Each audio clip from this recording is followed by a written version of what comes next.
Well, welcome back to Dragomer. We are here. It is the afternoon, and that means only one thing, and that is that it is time for the women's qualification round here. A couple of hours has passed, and Jackie got off on his team, as you can see behind me here now. If we just bring the camera up a little bit, we'll show you all the new routes that we're going to be having a look at here in a few moments. We're waiting for the first athletes to come out onto the wall and get ready to make their first attempts here. Route set is just tweaking a few final things, make sure that they're happy with everything. Of course, I've already been through with Jackie just exactly what the routes are going to be showing us here, what kind of problems we'll be dealing with throughout the women's qualifications. But if the men's are anything to go by, we're sure to see some excitement all the way through the women's qualifications here. Sit back, relax, and I hope you enjoy the show as we move through the qualies. I'll see you soon.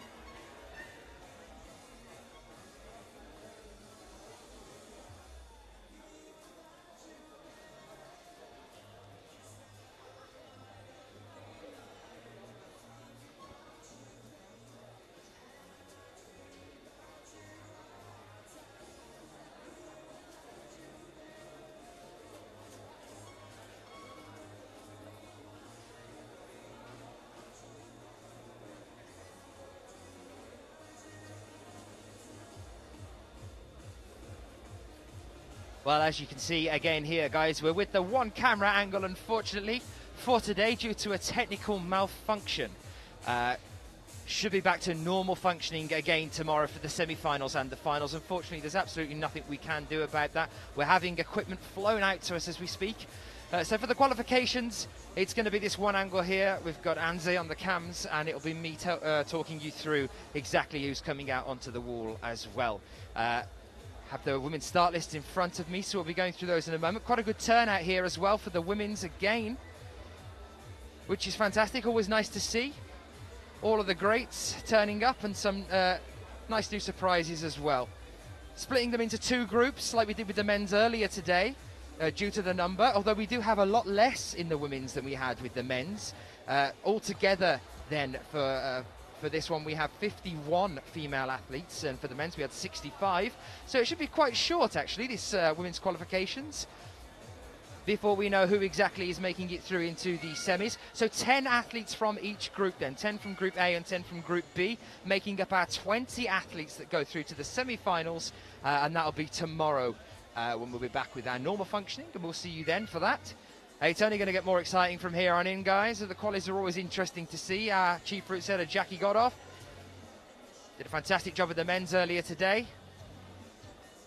Let's see what he's got in store for us for the women's in a few moments' time. Our first two athletes then to come out and join us will be, as you probably already predicted, Anna Storr and Akio Noguchi, our world ranked number 1 and 2. Then after them, Shauna Coxey and Alex Puccio coming out straight away. Katja Salvine and Julian Wurm as well. Momoka Oda's in here. We've also got Mina Markovic, the gold medalist from last year in Dragomer. She's here as well. Quite a large turnout from the British team of girls. There's about 5 of them here. It looks like we're just getting set and cleaning up now, and when this timer runs down, we'll be welcoming our first two athletes, Akio Noguchi and Anna Storr, onto the stage. Is anything going to be able to stop Anna Storr and her run of gold medals? That's the question I'm going to start by posing you guys. And if it is going to be anything, what do you think it might be? What is that thing? Is it another athlete? Is it a type of wall? Is it Jackie Godoff and his maniacal plans? Send in your opinions. 3 golds so far. We've had 3 World Cups, and she's taken gold at every single one. Anna has been on absolute fire throughout the start of this year. Let me know your thoughts on that one. Send them in to us by using the hashtag on Twitter, IFSCWC.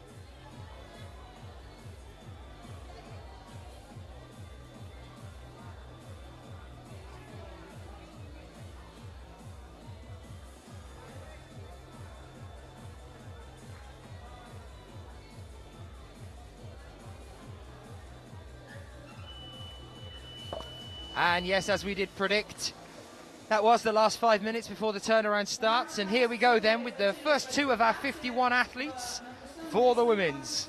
Anna Storr and Akio Noguchi. Anna topping in Group A1, sorry, A, and Akio topping on Group B as well. It's a seeded order as well. That's our start list, as I'm sure you're aware. Work in seeded order at these comps.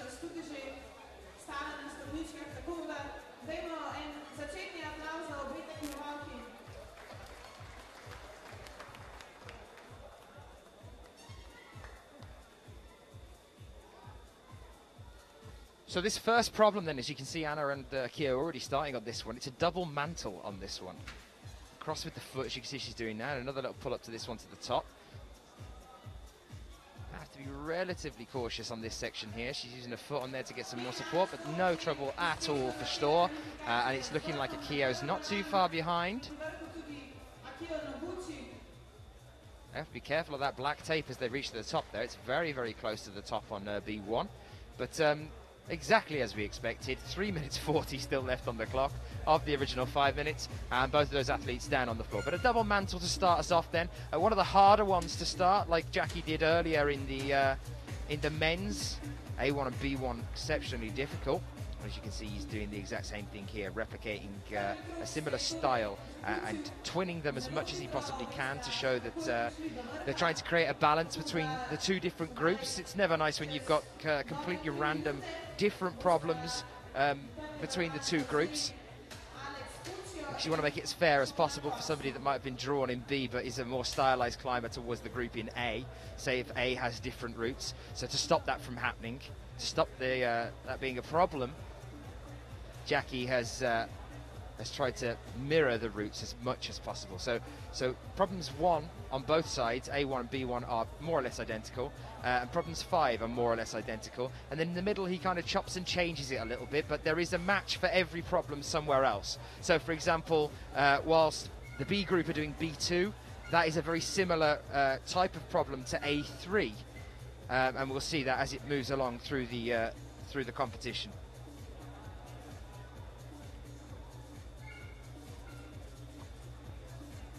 Let us know if you're joining us. Let us know where you're joining us from. I do like to know who's in on the feed and getting excited for this as we move through the day. 2 minutes 10 left on the clock then for our fourth IFSC Bouldering World Cup of 2013 here in Dragomer. Down in the foothills of two different alpine regions.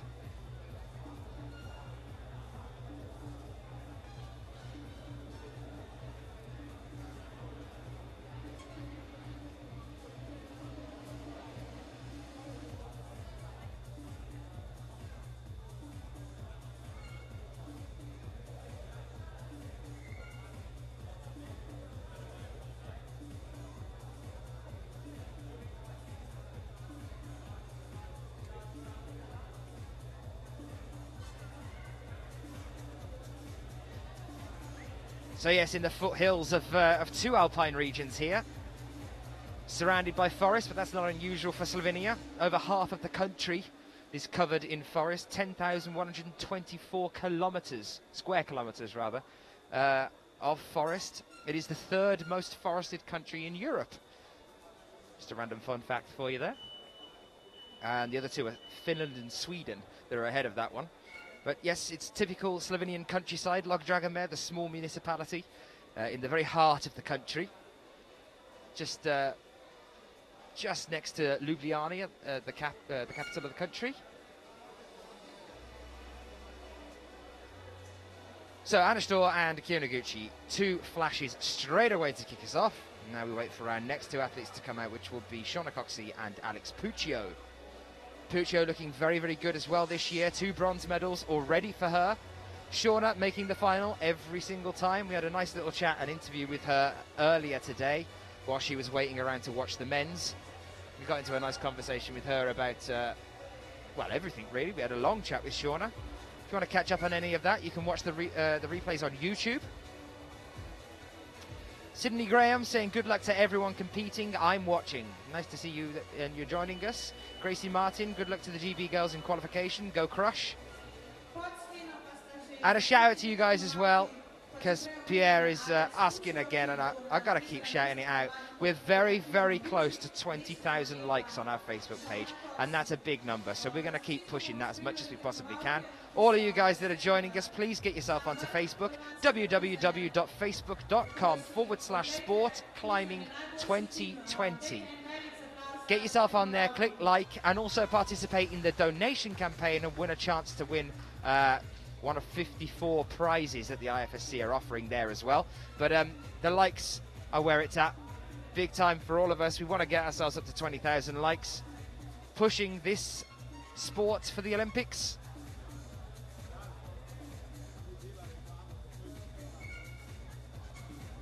So please do that. Give a shout out to some of your friends that you know who climb. Share it, maybe. Share a link on Facebook for the page.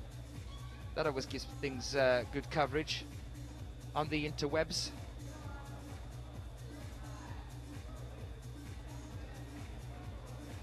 And that's nice with a little heel hook on there for Alex Puccio. It's exactly the kind of thing that we want to see from Alex on what is a more slab type of problem. It's the only kind of slab problem that she's likely to face on this wall.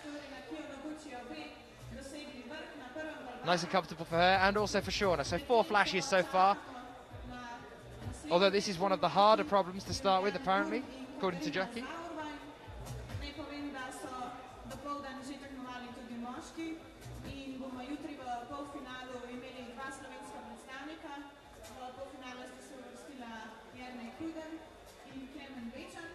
Plenty more athletes still yet to come for us today. Some interesting problems a little bit later on as well. A3 is definitely an interesting problem. Absolutely scattered with holds and volumes, as is B3, although they are not twinned.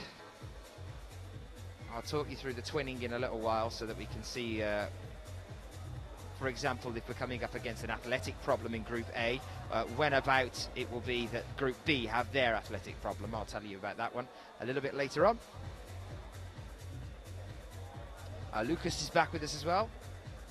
Saying my 2 favourite girls are up. Let's do this, Shauna and Alex. Well, 2 flashes there. A good start for them. 2 minutes 15 left on the clock before we welcome our new athletes onto the stage, our next athletes onto the stage. Time to fill. We're waiting for our next athletes to come out. So, having a look at the fact that we have 51 female athletes in our qualifications, who are the predictions for people that you think might be making the top 6 finalists? And do we think that we're going to be seeing another gold for Anna Storr, or do we think that might be changed by some of the other athletes? Remember, there's Mina Markovic here this year, who took the gold last year. Had a bit of a tricky start to her season, but she's going to be looking to try and maintain that title here in front of a home crowd. And then we've seen Shauna at the moment as well, also pushing to try and challenge Anna.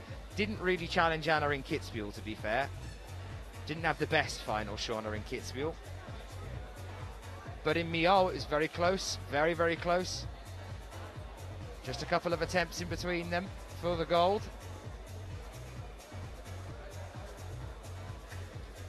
So, perspective thoughts, get them into us by using the hashtag IFSCWC.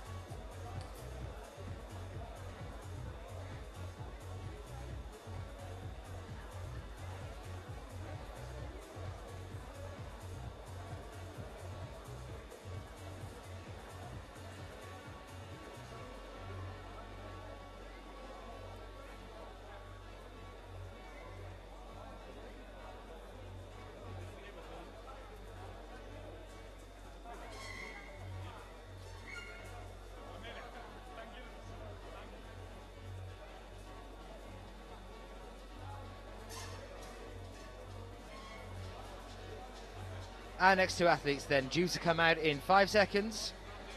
For the women's will be Katharina Sabine and Julianne Wurm. Here they are, Anna Stor and Akio Noguchi out now onto their second problem of the day. Female A2. Now A2 is twinned with B3. This is of a similar level to B3. And this is one of the harder ones now, according to Jackie.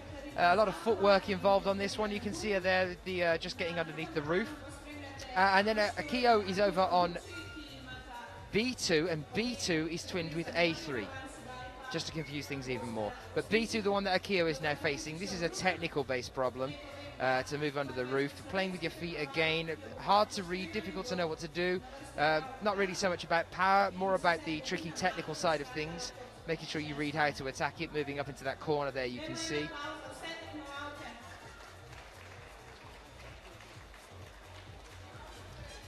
And Katharina Sabine, a top there for her, very quick, a nice flash. And it's looking like Eula is about to do the same here on one as well. So it looks like for the higher ranking athletes that female problem 1 for Group B and Group A aren't going to be too much of a problem. That's going to make no real difference in dividing the athletes based on the fact that the first 6 to try it have flashed it. Marie Tenedland saying, watching IFSC World Cup. And Christian Sand, Norway. Go Therese. Therese Johansson. Be out a little bit later on. She's a very powerful climber. There's quite a few athletic and powerful based problems a little bit later on as well. So we'll see how she gets on. Akio Noguchi then using a drop knee here, trying to figure out where she's going to go. She's gone right up into that corner, deciding to turn around a bit of a different way here. Akio seems to usually excel at these type of problems. Let's hope she can do it here. You see Anna taking a bit more time here as well to figure out A2.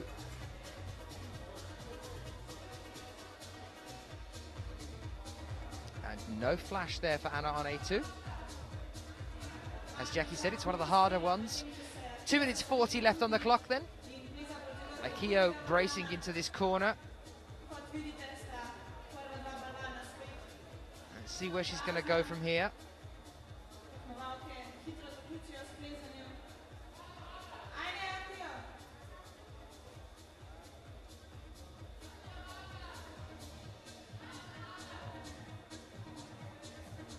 Slow and steady. 2 minutes 10. And there it is, a top for Akio Noguchi. Anna Stor's main rival, although Anna Stor and Akio don't really disagree on anything. Everyone's quite friendly. In all of the comp climbers that I've ever spoke to, nobody really has a fallout with anybody. It's a very sportsmanly sport. If sportsmanly was ever a word, I've just invented it. It's all about sportsmanship, camaraderie. As Shauna was saying in an interview earlier today, that actually you never feel like you're against the other climbers when you're on the wall. It's more like you're competing with yourself to try and better yourself. And we were talking about either that or that you're competing with the route setters, trying to best whatever they can throw at you.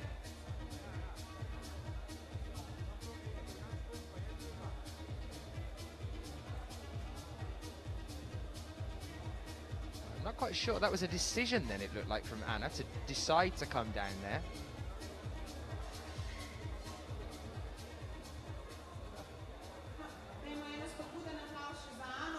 She seemed more or less comfortable, or at least in a way it looked like she just pushed off the wall herself, decided to come down, as opposed to falling or knowing that you can't make a move. 45 seconds now left on the clock. She's going to have to get back on the wall here.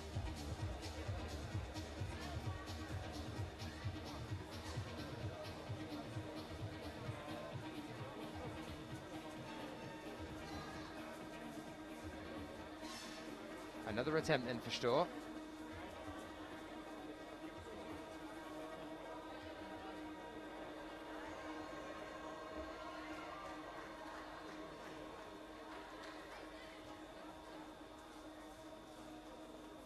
Again, just not looking comfortable there at all, and it's looking like Anna's going to be taking a slip and leaving it there.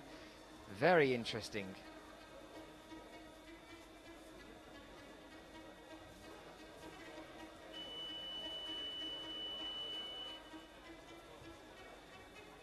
Well, let's see how Shauna gets on here with A2.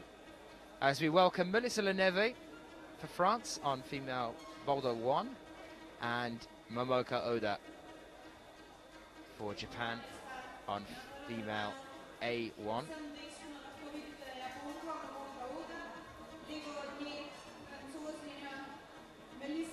Shauna taking some time to read this one. That's 30 seconds she's now been standing in front of the wall. And I was saying this with the men's earlier. We do tend to see a lot of the higher ranked climbers use up that first minute to just assess the problem in front of them. In the finals, that's a bit of a difference, because in the finals they get their observation time, that they're allowed to come out in a group and look at the problems there. But even in some finals, we do see some athletes just taking their time to measure their opponent, as it were.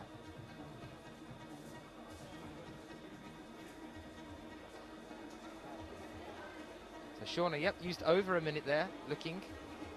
But they're very strict on the time limit here in the qualifications, so if she goes over 5 minutes, she will be brought down off the wall. Now, we saw Anna Storr really struggling with this one. Let's see how Shauna gets on.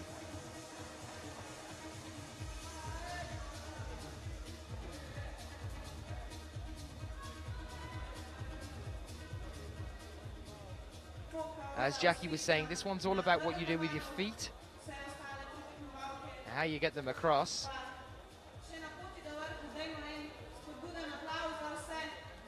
See Shauna looking to see what exactly it is she's going to have to do here. There's a top there for Melissa Leneve, and also there has already been a top for Momoka Oda, so they're done. And Alex Puccio now using a bridge here to lean and push herself into the corner. Shauna, on the other hand,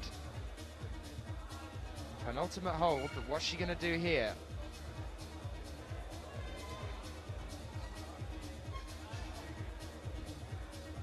Shauna sitting down and having a look at this one again.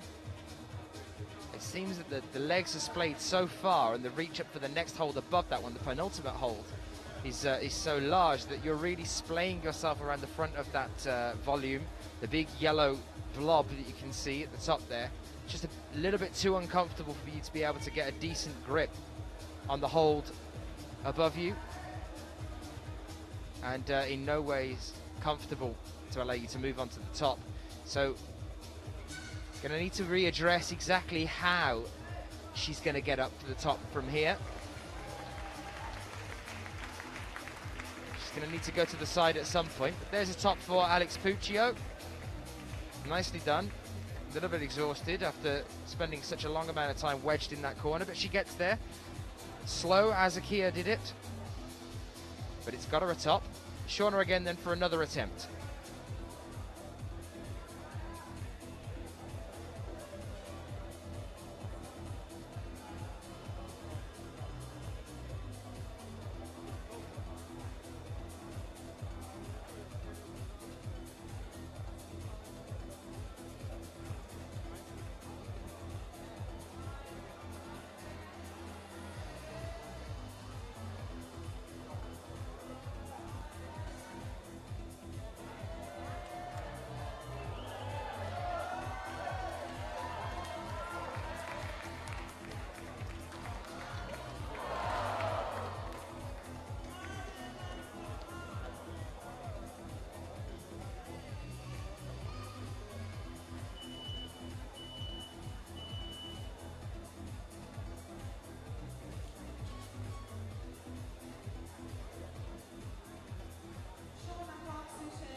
Melanie Sandoz comes out onto B1.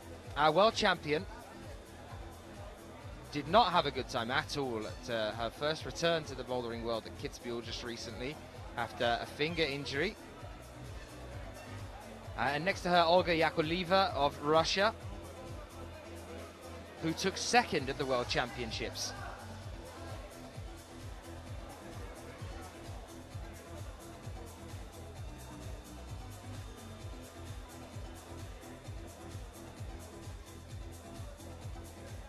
In Paris, that was last year.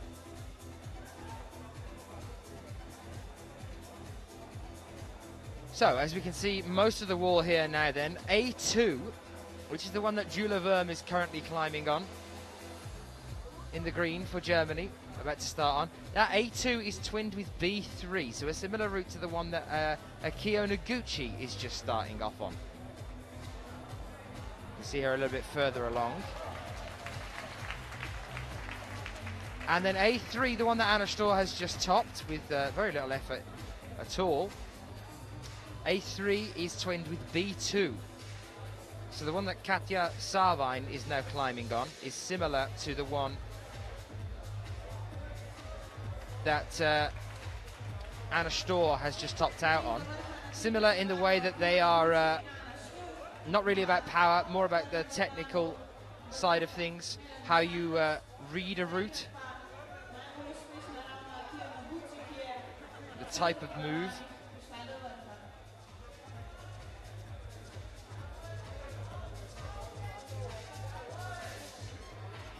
Sandoz might be the first female athlete not to have topped here on B1.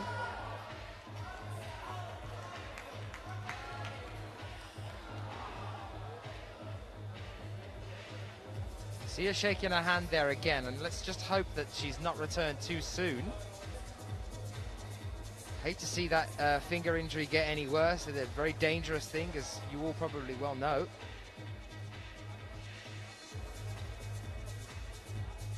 Shout out to CDog580 in the Twitter feed saying, "Go Alex." She's not out here at the moment, but cool. She'll be back out in a few moments' time. Let us know who your favorite climber is then. Who are you tuning in to watch? One of my favorite climbers isn't actually here, unfortunately.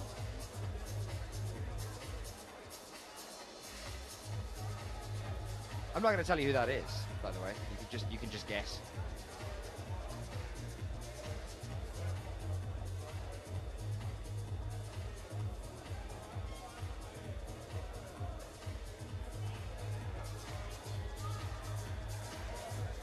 Katja, 1 minute 15 on the clock here.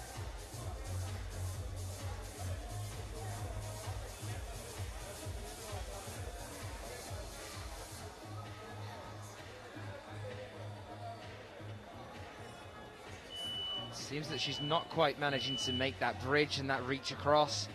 Julia Verm as well, less than a minute here.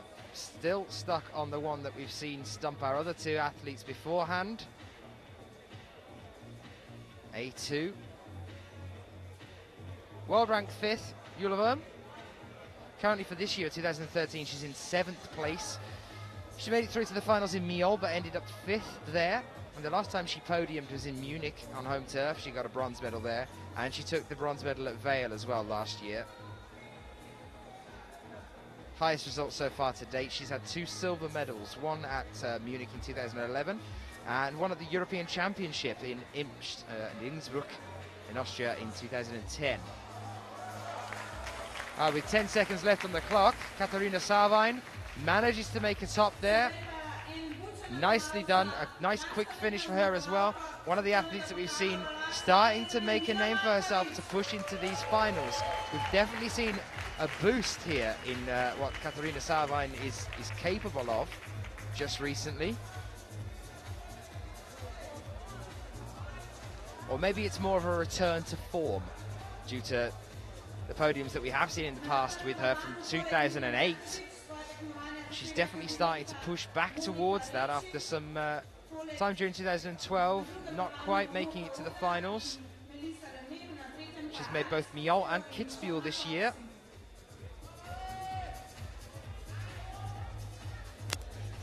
Very strong climber. And now we see Mina Markovic in front of her home crowd here, the one that they've all really come to see. Our reigning champion of Log Dragomer from last year. And next to her, Monika Reschi of Germany coming out. They're on the far right-hand side of your screen right now. 4 minutes left to go, and that's their time started.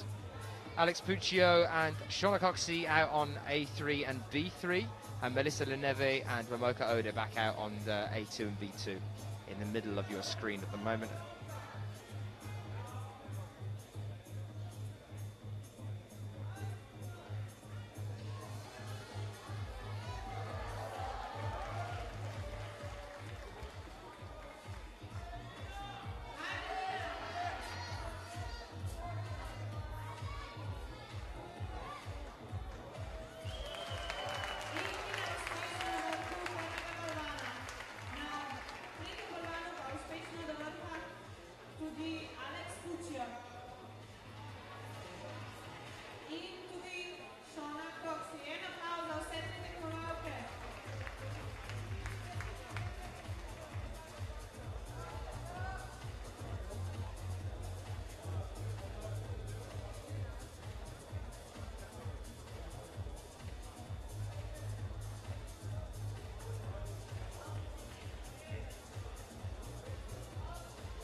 The clock.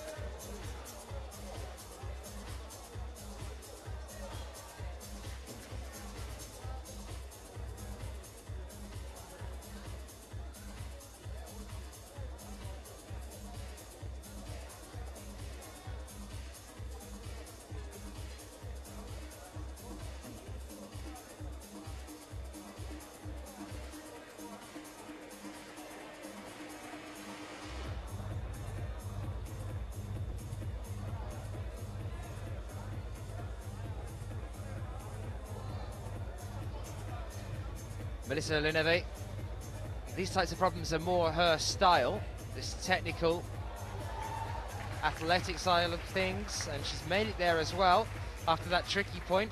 I quite like B2 actually, in the way that it does lead you off to the left-hand side before making you turn back and go the other way.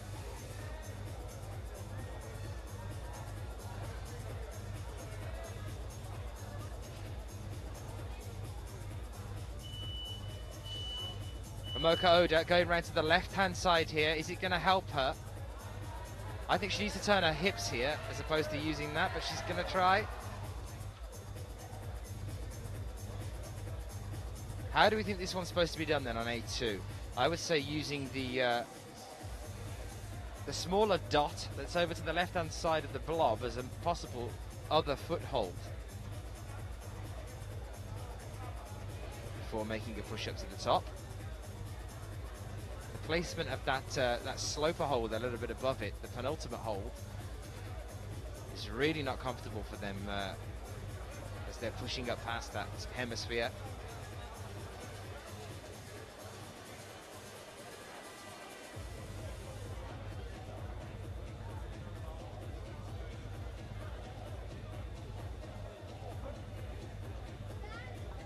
Gianluigi Palmares saying, I know who your favourite climber is. Haha, she's in Japan right now. Yeah, and hopefully she's healing up as well. Such a shame.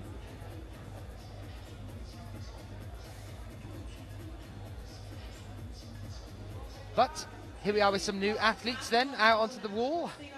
Mina Leslie Wojastic for Great Britain over on A1 right now.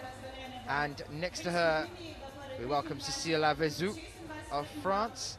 Let us know where you're joining us from. And let us know who you're here to watch or who you're here to root for. 41 years old, Cécile. World rank 16th Came 4th in the World Championships in Paris, so made its way to the final there. And highest result so far today is actually 4th. But she's had another 4th as well. She had a 4th place at Griffensee in 2010.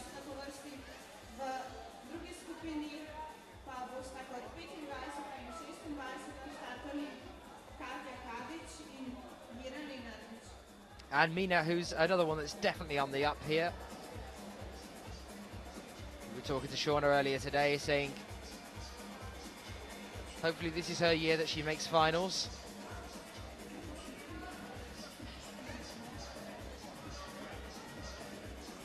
I have to silently root for Olga Yakovleva here with the way that she's got herself into this position.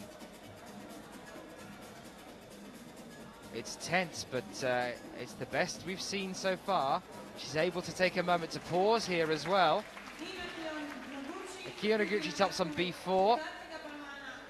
But this is where the story is. Olga Yakovleva managing to succeed here on A2, where Anna Storr, if she can get another hand on, don't dare I speak too soon.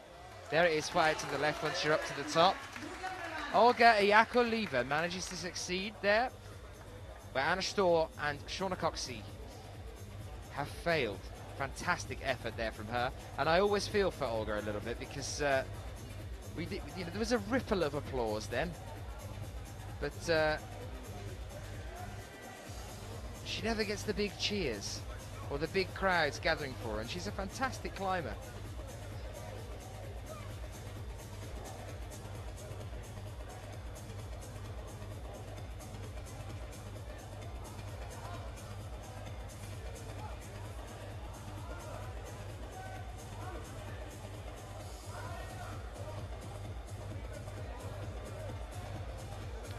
Two minutes 10 on the clock roughly, and Melanie Sandoz is trying to push her way around to the other section of the wall here.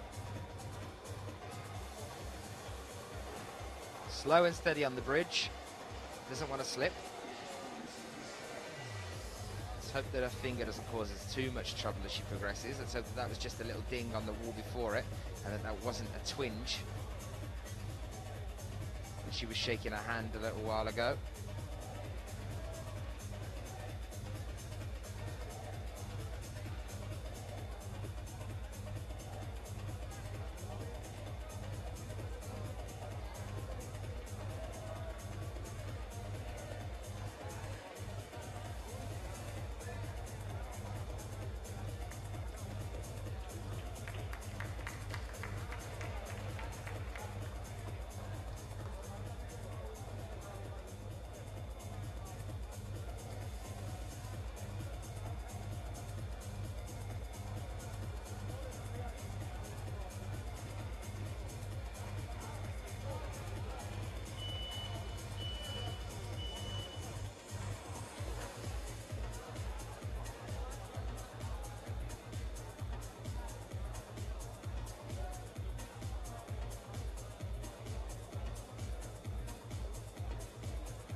So our new athletes out then on the wall with a bizarre jump onto that second mantle.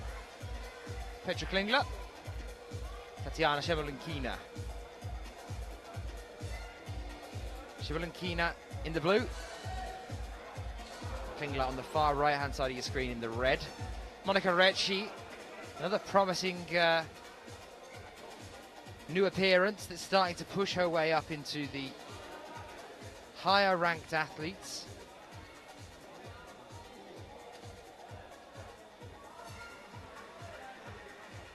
There's a very interesting roof section here with Shauna Coxey moving her way up above it on A4 as well.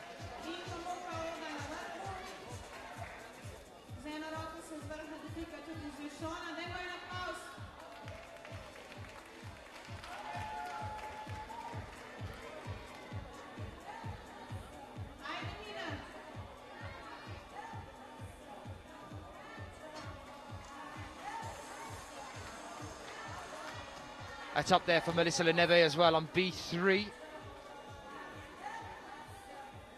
How are you finding these routes then? Interesting? The kind of thing that you'd like to climb? Let us know. Highest result that we've seen so far to date for Monica Recci was Chongqing this year. She managed to make her first final. She came 6th in Chongqing. But she got there, she got into the final.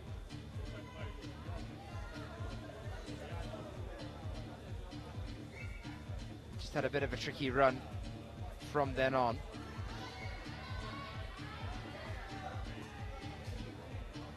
Nina Markovic has had a really bizarre start to this year, not making finals, but not only not making them, but being quite low down, sometimes coming as low as 18th, which is unusual for Nina.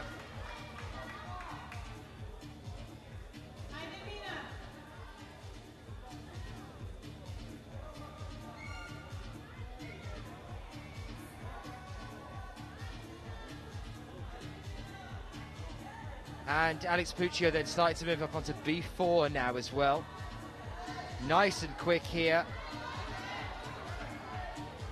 Determination, penultimate hold here, using a heel hook up with the left to get some leverage. Nope. Down again. She's getting flustered by this one. Obviously not one that she's liking too much. Nina Markovic gets it up then over on B2. Much to the delight of the crowd.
Well, it looks like Alex Puccio with 10 seconds left on the clock has decided to call it there.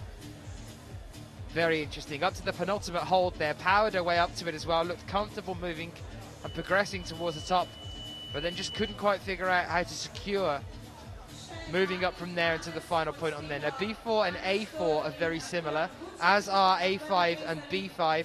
A5 and B5 are more or less identical.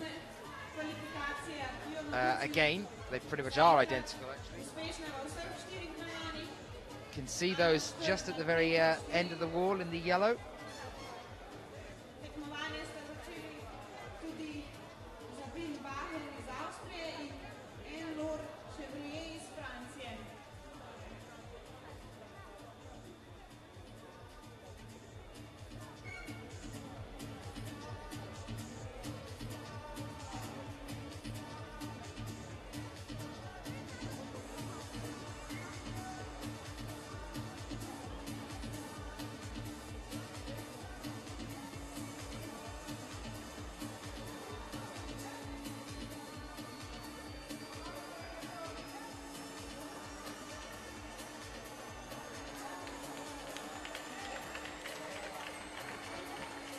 2 tops straight away, simultaneously there for Akira Noguchi and Anna Storr. Very nicely done. Let's keep our eyes on Olga Yakovleva as well in the middle there. You can just see her moving up the pinch section. Just slipping off right before that final move up to the top. Unfortunate situation. Let's see as well now how Mina Leslie Wojcicki will get on A2. We'll try and take you a little bit closer. Have a bit of a closer look in on A2.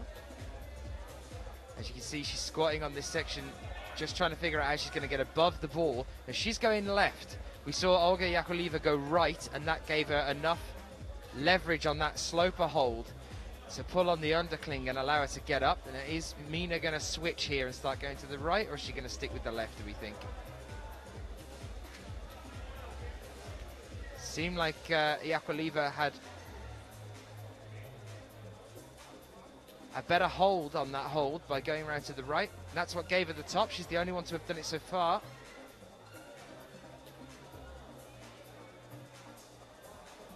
Two minutes 30 left on the clock. Cecilia Bazou as well, over in the left-hand side of that problem before starting to move on to the right. So hopefully she'll be leaning out here for the bridge now. This is a big, big lean. Just lost the grip there at that point.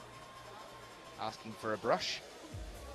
And then there's Katerina Sarbine as well, which is on the problem that Alex Puccio just had some difficulties with. Let's go over and have a look now. This is the point now that she's at. Let's try and take you a bit closer in on B4. Yeah, just falling down. There's definitely something going on around that penultimate move. And the final move as well to the top. Seems like the athletes are just losing their footing there a little bit. Olga really doesn't have to do much here, apart from get a hand over to the top, which is just next to her. I know it sounds like I'm talking rubbish, but she's got really, really high up onto that that hold. Now she's using her foot. It seems like she's making the effort to make it harder than it needs to be. Just one more hand on there. There is a foothold just next to you. There we go.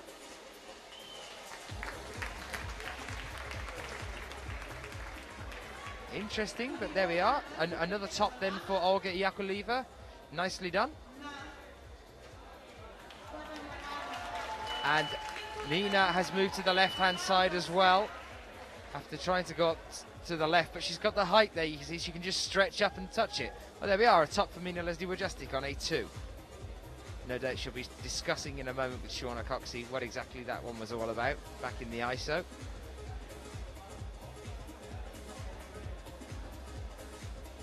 "35 seconds left on the clock, and Eula Verm moving up into the roof section on A4 as well now. Let's get a little bit closer to Eula.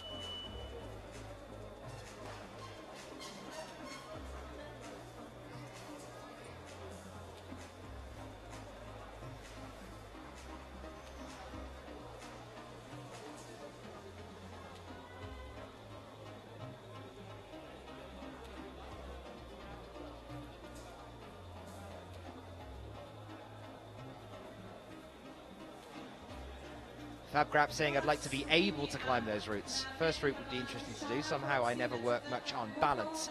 Well, we've seen it cost Alex Puccio in the past. And also the fact that she just neglected run and jumps for a really long time. And come Miol, when we had that huge run and jump at the start there, it cost Alex Puccio that competition at Miol. She's looking exceptionally strong all the way through the qualies and the semis, topping out on the leaderboards, and then just caught it short at the finals where she couldn't manage the run and jump.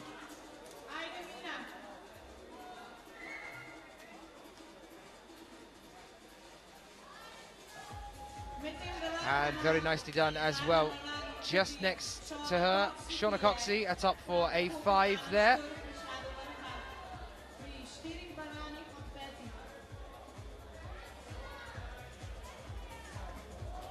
So let's take the camera a little bit closer to B3 for you. But you can see Mina just about to get a top here.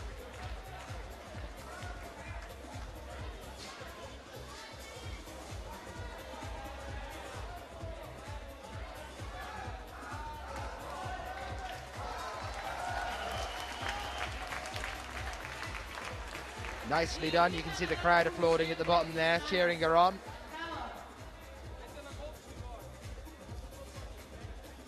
And now Melissa over on B4 is about to, and it's that same point again that we're seeing on B4. So it's looking like A2 and B4 are our tricksy ones at the moment.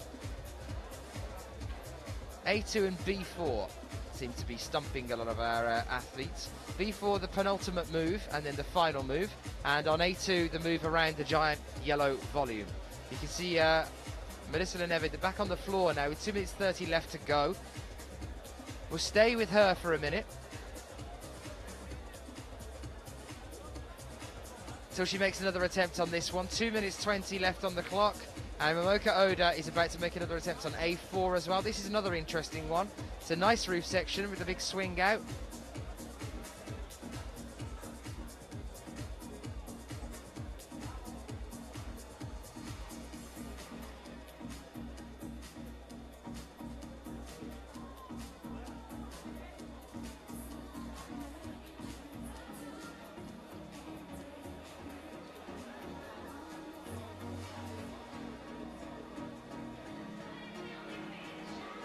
Oda still on the ground though.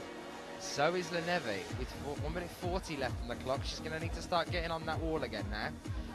Obviously trying to assess how she's going to get from that penultimate hold to the final hold. It's a matter of footwork, I think, on that one at that point.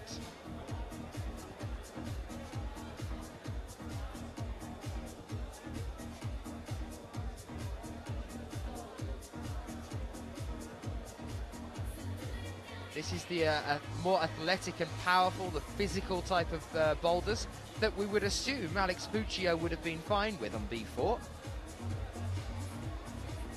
But obviously something just caught her short there. Oda making another attempt here then. That's the alarm that lets us know that they've all got 1 minute left before we have another rotation. There's Oda making the roof and the pocket there. Now she's got to start pushing up towards this top.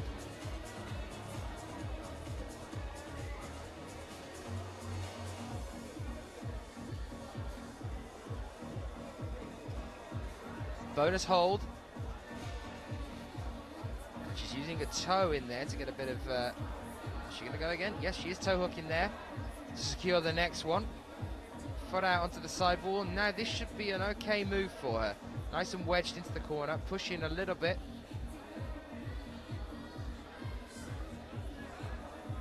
But there we go. 2 hands up, Momoka Oda atop for her. Leneve then just next to her on that final move, and again just coming down. B4, definitely the diamond in the rough, as it were, the tricky one.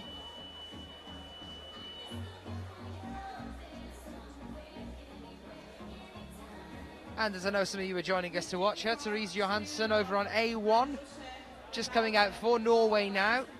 And next to her, Jenny Lavada for Italy on B1.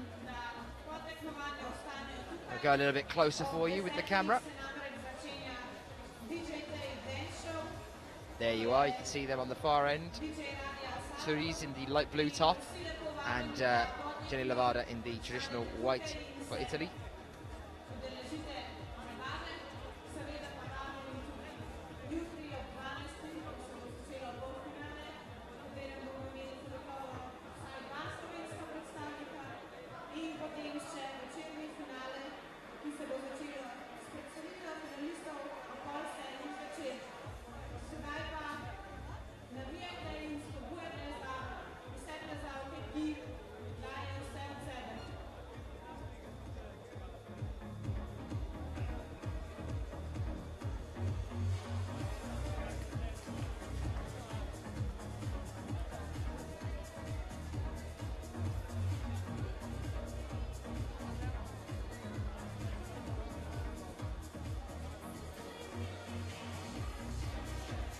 Mina then over on A3, just moving around the roof. Let's see how she gets on here.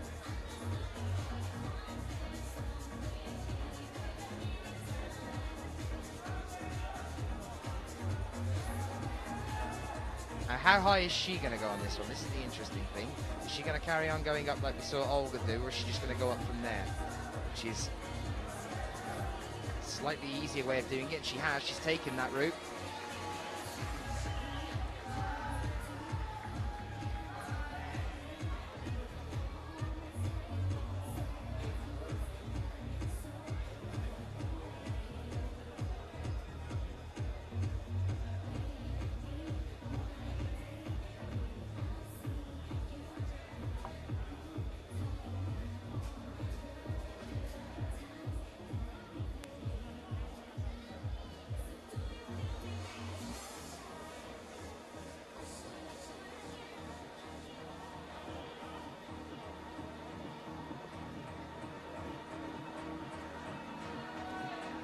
We have our backer out on the wall now as well.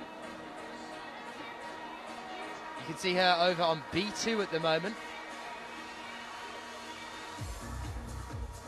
Sabine Backer taking a different route up into this first section of the wall here. She's gone up on the left-hand side. She's going to start moving across to the right now. Sister Barbara, also a climber. 29 years old, Sabine. Predominantly a boulderer. Frequently makes semi-finals. Currently world ranked 20th, which would put her in the semi-finals if it went by the world rankings at the bottom slot. But 17th on the World Cup ranking so far this year.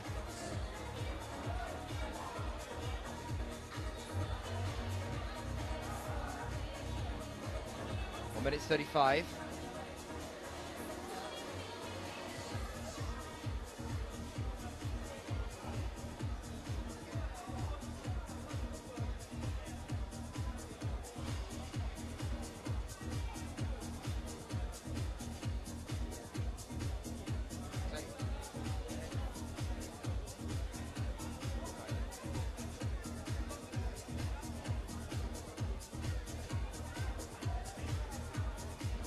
Sabine just trying to get a bit more leverage on that bridge there before she moves across. A little bit more room to play with. That's the alarm that lets them know there's a minute left. There she is spread across the bridge. Coming down though. 1 minute, enough time to make another attempt at this one. Don't call it there, Sabine. And she is. We keep seeing this from some of the athletes. They're not using their last minute. Perhaps it's a mental thing when you know you're not going to complete something. But then mentality is a big part of it. If you're determined and you want to make another last-minute drive at it, it can make all the difference.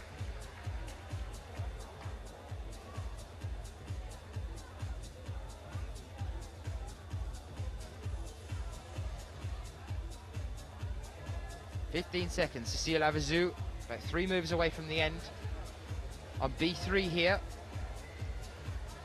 5 seconds. She's going to have to move now. And unfortunately just running out of time there. And effort by the look of things. She comes back down again. So our next athlete's out onto the wall then. Rebecca Stotz for Switzerland, sorry. Over on A1. And next to her, Diane Merrick of Great Britain. Moving along the wall. Olga Shalagina for the Ukraine on A2. Next to Leah Crane on B2. Rebecca Stotz, Tatiana Shimolinkina on A3 and B3. Nina Markovic, Monica Recci on B4 and A4. And Momoka Oda and Melissa Leneve making their final climbs for the day over on B5 and A5 on the far left-hand side of the wall. This to decide how they stand for the semi-finals. 51 athletes taken down to just 20 for the semi-finals after today's qualifications. And they are in 2 groups, so it's the top 10 from each group that makes it through into the semis.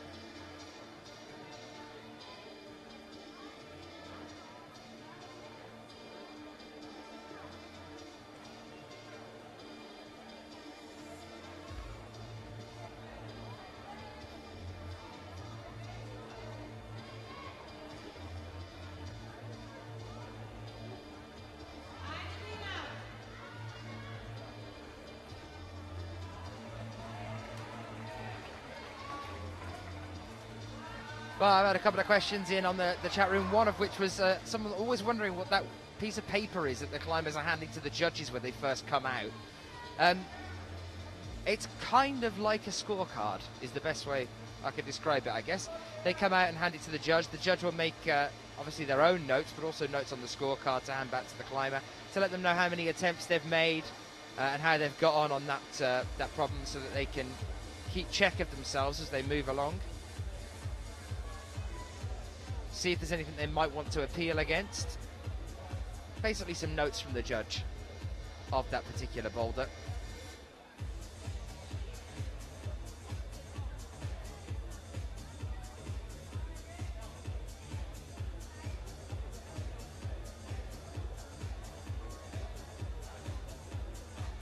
Some shout outs for some other people. Mary Tedderland saying go Therese Johansson, and she'll be out pretty soon. Looking good. Tatiana Shemolinkina though, very nicely done there.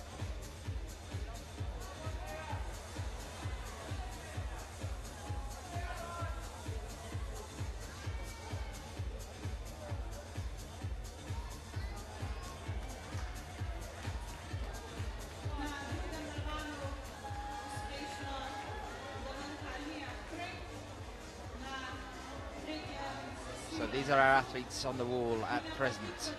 Pete Wadsworth making a storm on the Twitter feed. Unfortunately, we are limited to just the one camera today. We've had a bit of a technical malfunction. We lost what is essentially the most important piece of equipment, and we're having a new one flown out ready for tomorrow. It's being picked up as we speak. And we're back to normal coverage, being able to cut the screen up and make sure that all climbers are covered as we move through the semi-finals and the finals as well. For today, we are trying to show you as much as we possibly can. Unfortunately, if we miss some at some point, we'll try and pick them up a little bit later. But I'm kind of handing it over to you guys, as Mike has asked us to do as well. So if you are interested in a certain climber, you want to see that climber as they climb, just let us know. Send it in on the Twitter feed using the hashtag IFSCWC. And you can let us know who you're rooting for, who you want to see, and we'll try and get you some close-ups and zoom in a little bit more on them. Unfortunately, it's an event that's out of our hands. We'll try and cover it as best as we possibly can. Try and keep on top of things. We'll get you through it. But an unfortunate problem there. Some shout-outs then from Matthew Bird. Attack Crane, rip its head off for Leah Crane for that boulder.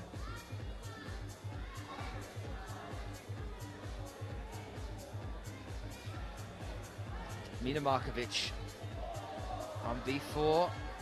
Can we see a top? Can we see a top on B4? Yes, we can. Very nice with the entire crowd behind her.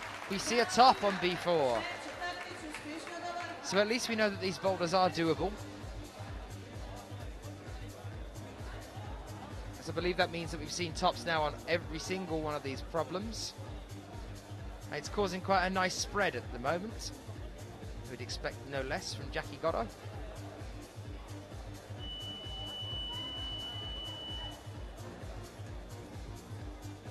Some more athletes out now then. Moving out onto the field, we have Michaela Tracy for GBR over on B1 at the moment.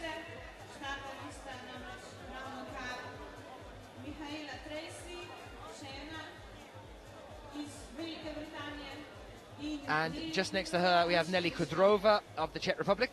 She's out on A1 as well. You can see them on the far right-hand side of your screen right now.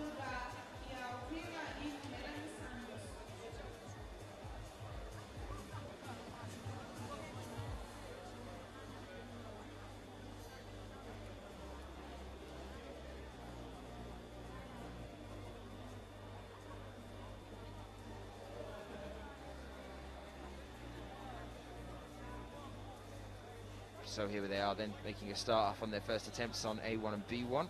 Both of them coming down quite quickly here. Therese Johansson's out on A2 at the moment. You can see her in the light blue, third in from the right, just making a start on that wall. Fourth in from the right, you can see Jenny Lavada for Italy. And then in the middle of your screen right now, we're looking at Sabine Bacher over on B3.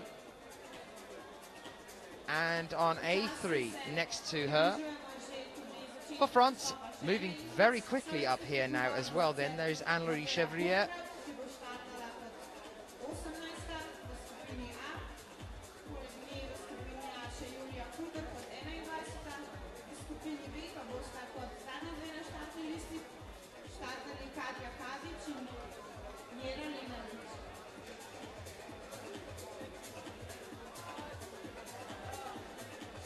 Jimmy Smith sending in, anyone know why there are never any male climbers from the USA in the World Cups? No, I don't know.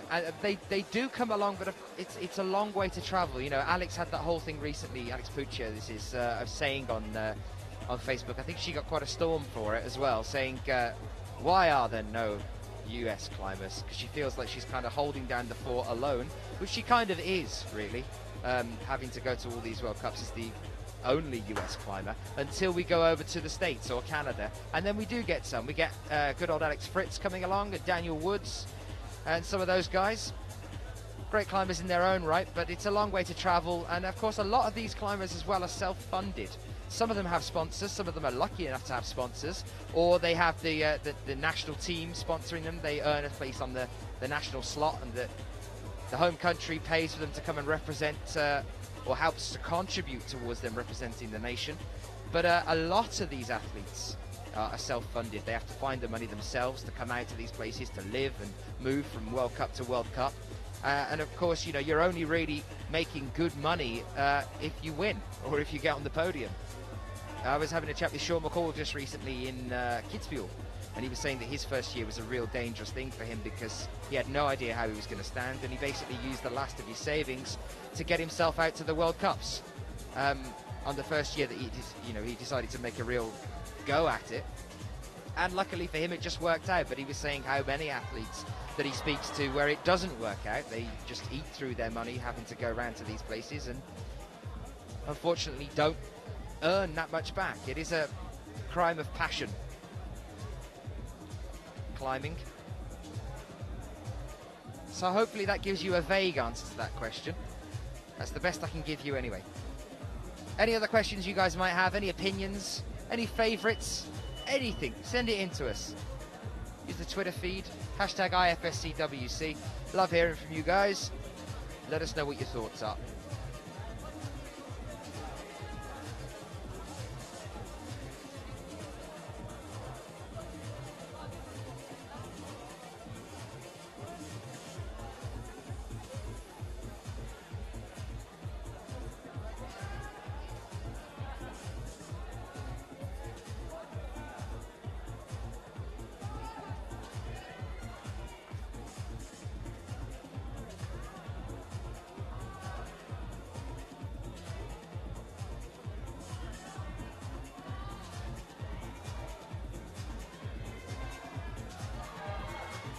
So Mina Leslie Wojcicki then, one move away from the top, she's going to pop for it. Just couldn't quite hold it with 5 seconds. That's cost her the problem as well. Really unfortunate. Looked like, I don't know whether she did spot it or she didn't. Possibly somebody was shouting, you're going to run out of time. But there was a foothold there on the side of the wall of A3 next to the roof that she didn't use. She went straight for a pop to the top and unfortunately couldn't quite hold it. Maybe she knew she was running out of time, who knows. But no top there for Mina Leslie Wojcicki, it's a shame. Two new athletes out now then. Vera Zylstra for the Netherlands over on A1 coming out for us. And next to her for Israel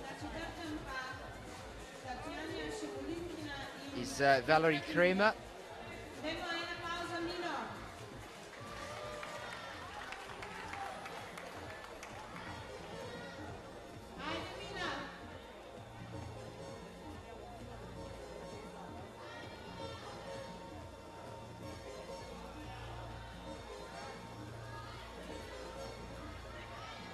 So Valerie Kramer moving out now on B1 as Mina Markovic makes another top on B5.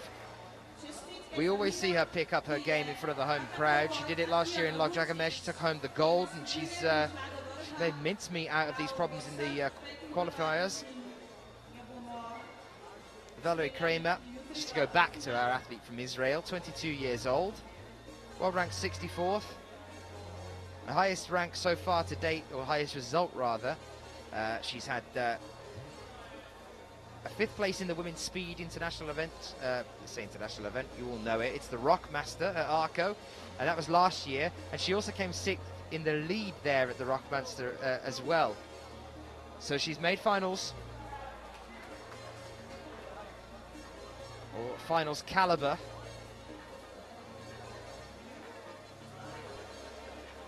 Beforehand.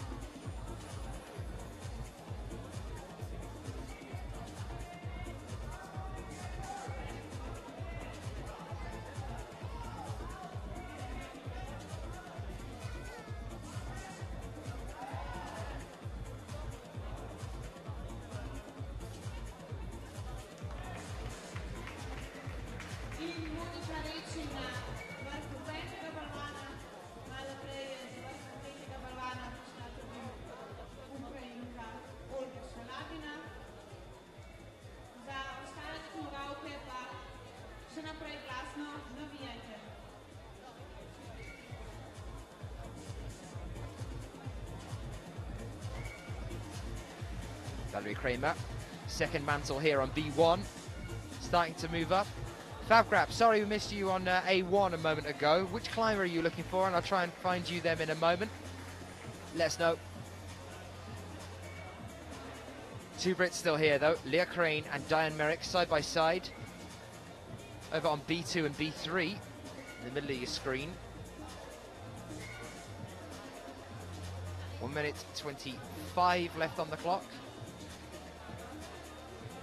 Another attempt for Diane Merrick, and Leah Crane's going to have to start making one soon if she wants to make her way up there. We've seen Cecile Abezu be caught short for time on B3 as it is.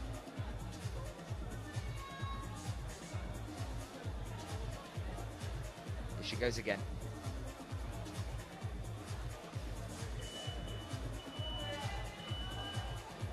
A technical problem here, but also, although Jackie, you didn't say it seemed to be too much about power, I think there are quite a few power moves in here as well. That cross onto the volumes is quite tricky. A really nice toe hook there, but just couldn't quite get the right hand up onto the hold on the right hand side of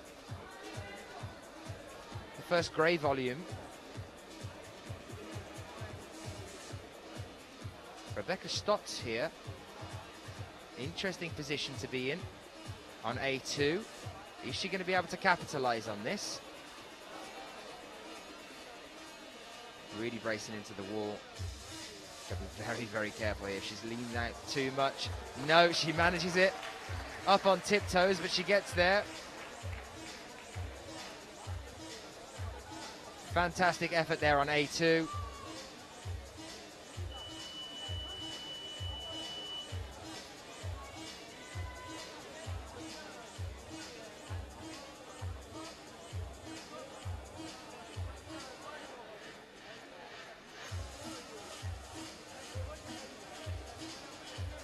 Anja Hodan for Sweden comes out onto A1. And next to her for Finland on B1, we're now looking at Iivi Jakola. Iivi Jakola that we haven't seen for a while, not since the World Championships in Paris last year. 26-year-old athlete from Helsinki, here now to represent Finland. Finland have really started to provide a bigger team recently. We've had Anna Leitinen, and we've now got Iivi Jakola. For the men's as well, we have Anthony Gulston. It's nice to see some more Finnish athletes coming along. And Anja Hodan that we saw at the recent event in Sweden, Sierra Boulder Battle.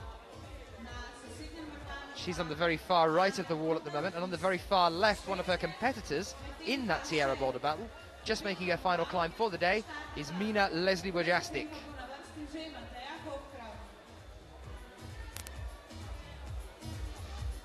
Whose tricky one was A4 a few moments ago. Here she is on A5, making her last climb today, 3 minutes 30 left on the clock.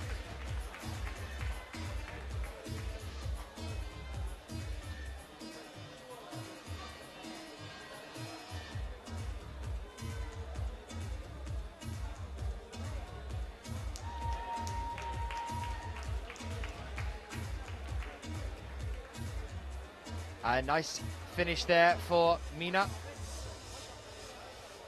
Therese Johansson trying to do some smearing there, move up in the higher section of the wall on that flat front, and it's just giving out under her feet and caused her to come down again.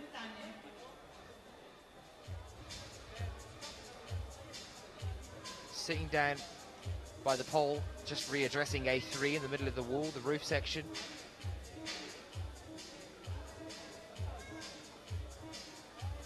A1 and B1, we're seeing some of our athletes take some time to look at this problem. Hopefully that's just them resting up, because layout-wise, it's pretty straightforward. It's just that matter of making yourself manage the jump across to the left-hand side, and then making the second mantle. Anya trying to figure out how she's going to get herself into a good position here to move forward.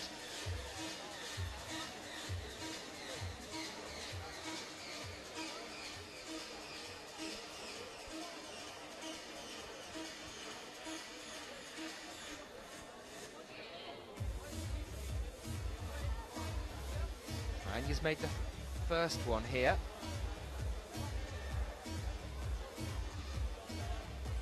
That was very quick across, but she's managed to hold it here. One more hand, Anya, and it's yours. Heel hook, or heel even, on top of that one, and there it is. Anya Holden, mother of two. There's two children.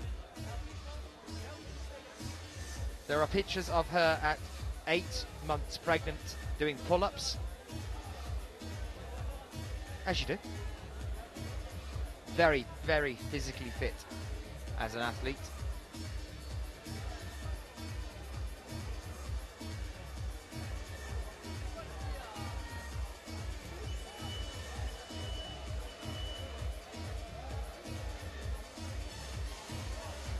Oh no, sorry, it's a different picture. The one where she's pregnant, she's doing like some warm-up exercises, I think. The one that we've seen her doing pull-ups is about 3 days after giving birth. She has the baby in a baby grow in front of her, carrying it on her shoulders and doing pull-ups. That's the one I've seen. That's determination for you. Sabine back up. Let's see how her determination holds.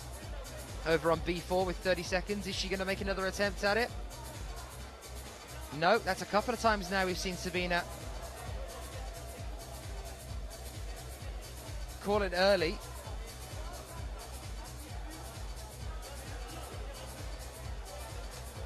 Kelly Tracy. 8 seconds, it looks like she's calling it there as well.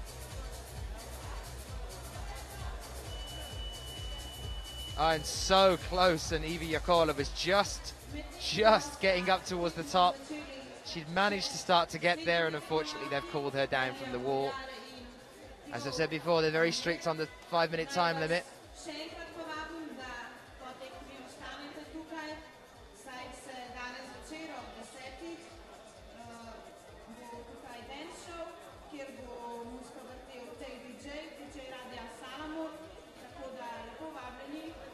Fabgrap, I know you've had a request in for Vera Zalistra, so we're going to pan over to the right-hand side of the wall for a moment.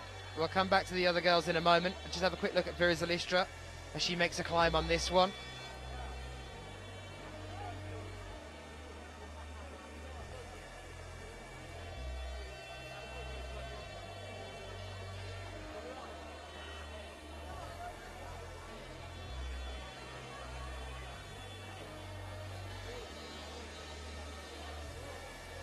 Like Vera struggling to start on this one. I'll tell you what, we'll come back to Vera in a few moments time because we've got Leah back out now over on F4. So we're going to pan over to the left hand side.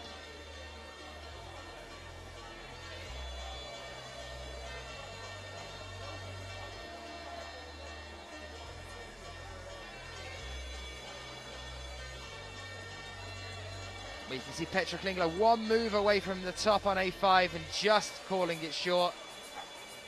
Vera quick to get up onto the higher section there. You can see where she is now.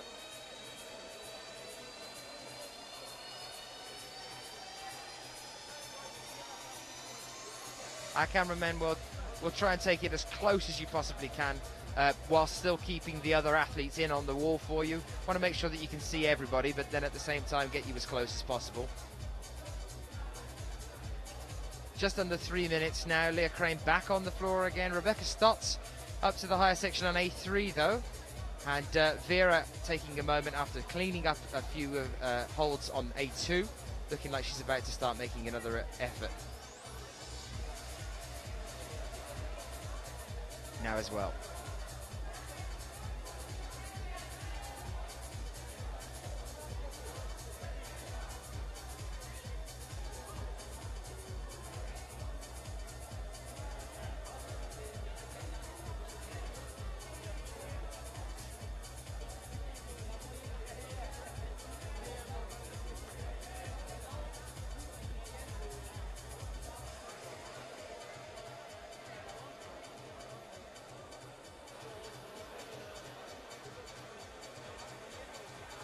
Vera now moving up onto the upper section of A2. Got to sort some footwork out here before she pushes up, otherwise it's gonna cost her an attempt here. She's switching them over. The most successful attempts we've seen 2 people go up on the left-hand side and top, and we saw Olga Yakovleva earlier go around to the right and top. But in that position she was in just then, Vera, we've seen a lot of people hit tricky times. She's got to make a call here whether she's going to go left or right, not straight up over the top.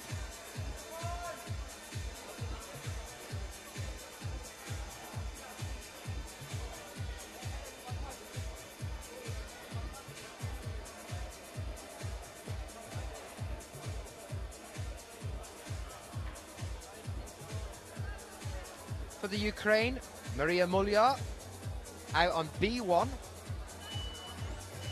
can see her on the far right hand side of your screen now. That was the alarm to let them know that there's a minute left.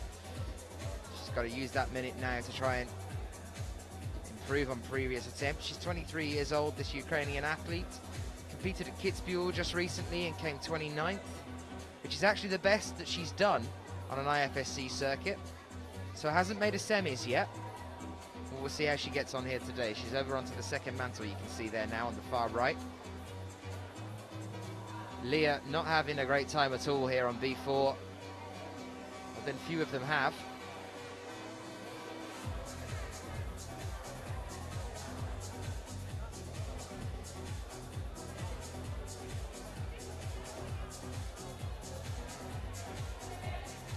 Stotts with another effort on A3. She's got less than 10 seconds here. She's going to have to really be quick.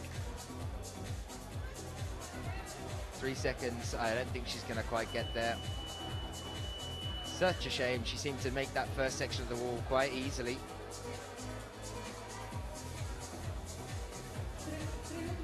So, some more athletes out for us then now.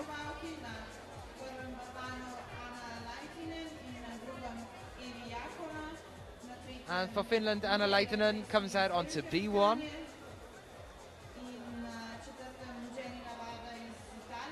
And next to her on A1,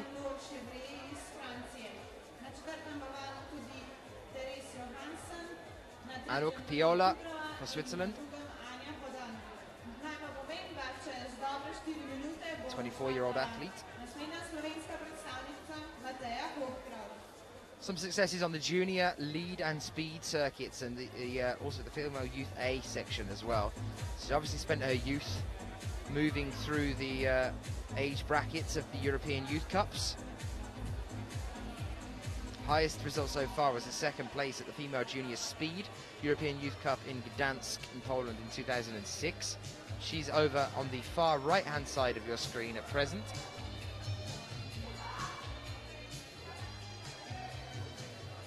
Sabine Bakker, one hand away from her top, over on B5 now.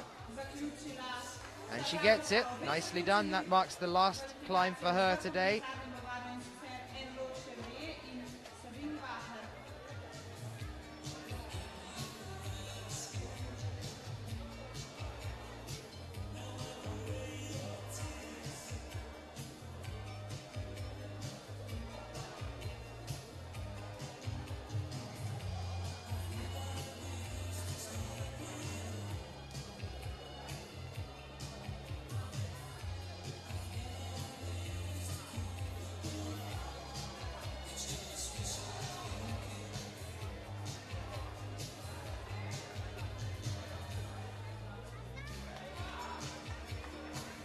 Anna Leitinen, 23 years old. Came 40th in Miol just recently. The best that we've seen from her is 31st in Munich at the end of last year. But another one of the team from Finland. Let's hope she can improve on her results from before. Whilst her teammate, Evie Jakola, struggles a little bit with B2 at the present. Had that unfortunate circumstance of managing to get to the top on B1 a moment ago as well, but just as the timer ran out, that cost her a top there.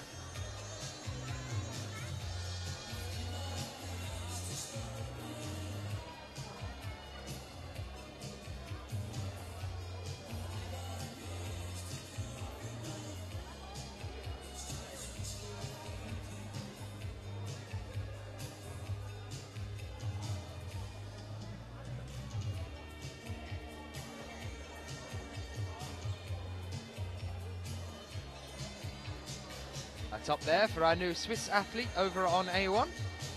Anja Hodan still on the floor on A2. Kayla Tracy on B3. Getting there.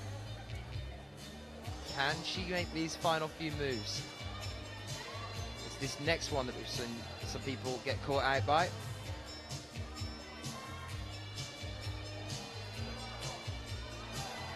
Heel hook there for her, final move, losing it right at the very last. And she screams as she comes down. Very animated climber. That's the 1 minute.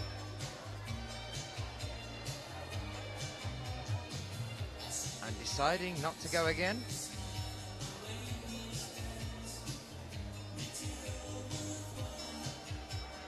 Very frustrated with herself. You can see her punching the air there as she's exiting.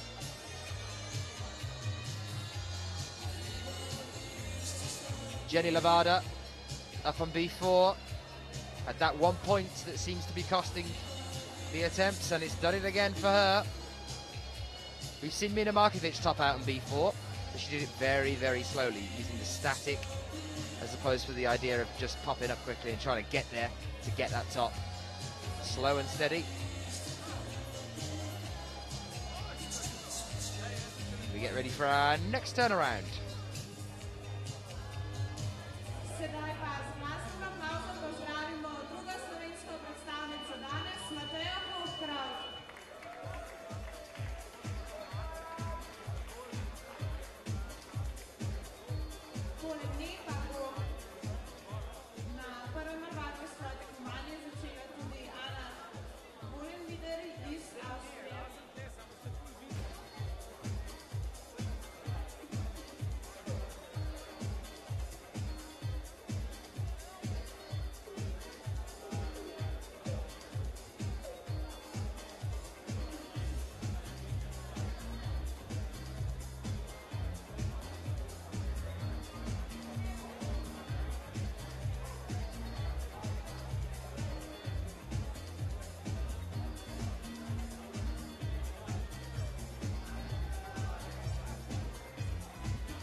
Our new Slovenian athlete out now as well then. Over on A1 at present.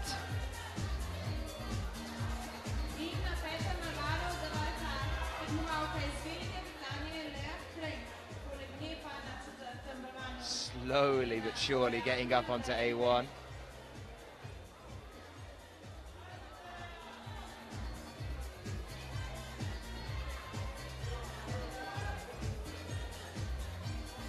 Mattia Holkrot.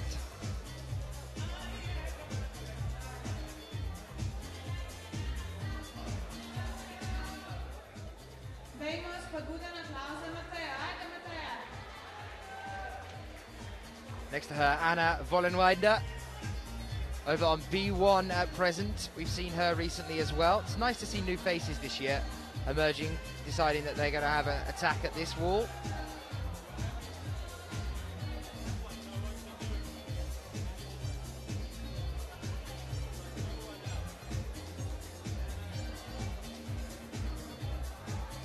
Anna Vollenweinder, 17 years old. Saw her at Kitzbühel, came 31st there. You can see her in the pink top here, Austrian climber on V1. We were talking about earlier the difference between the American climbers and some of the athletes that come over to the ones in Europe, the ones that are based in Europe. It's a lot easier for them to get around. Hop down from Austria into Slovenia. Not too far at all, nice and quick. Oh, there was a top for her, and a round of applause to say well done from the crowd. Viola Zylstra back out now again on A3.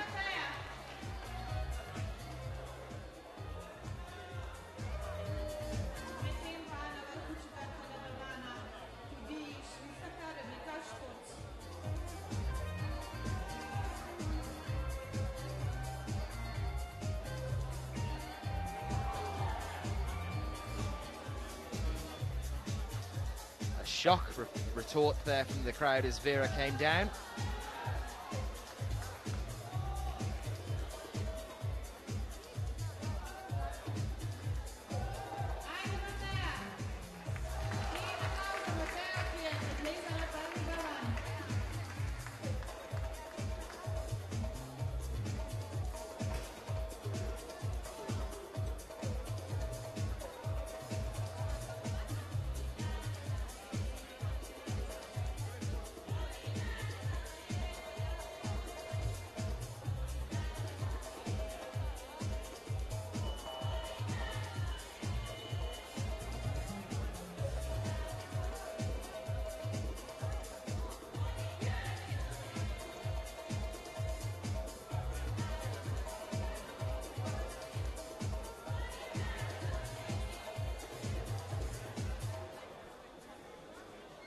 Matthew Berry, shout out to you. Dave and I watching the IFSC World Cup from Scotland. Come on, Team GB. Nice to have you with us. And Bram Berkian giving a shout out for Zylstra as well. Over on A3.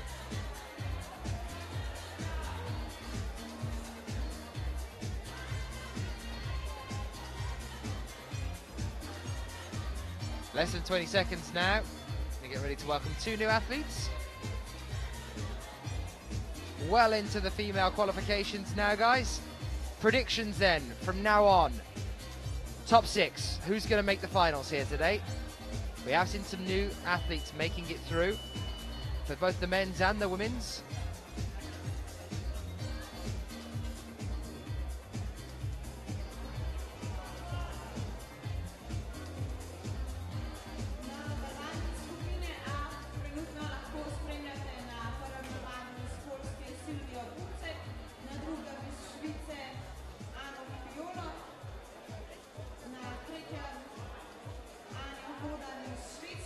Sylwia Buksek out now for Poland on A1 in the white top.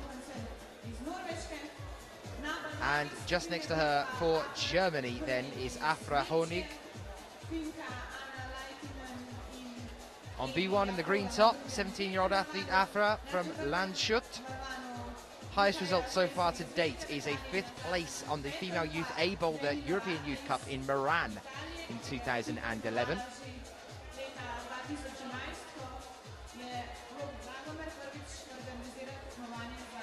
And it's looking like Buksek's going to get done for just going over the black tape there.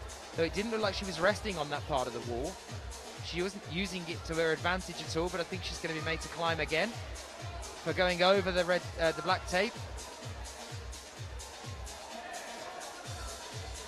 Maybe she rested a knee there temporarily or something as well.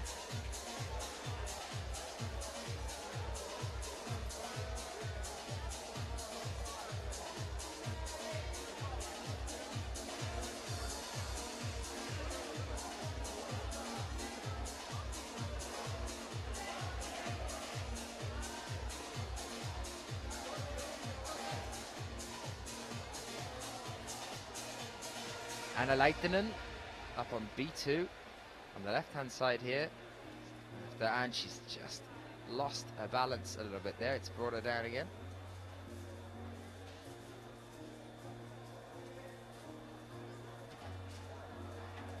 See if Michaela Tracy's been able to compose herself as well for B4. Hopefully she's going to get back in the zone now on this one.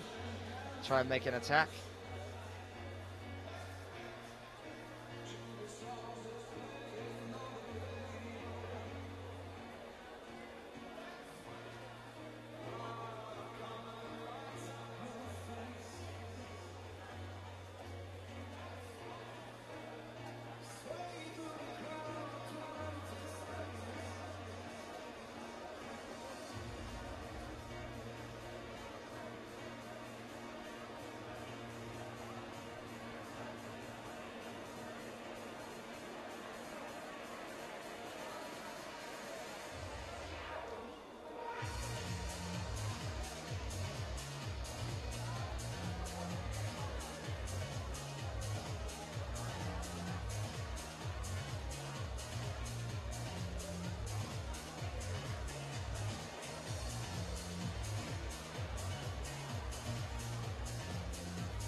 And we now shoo away our brushes as some new athletes move out onto the wall.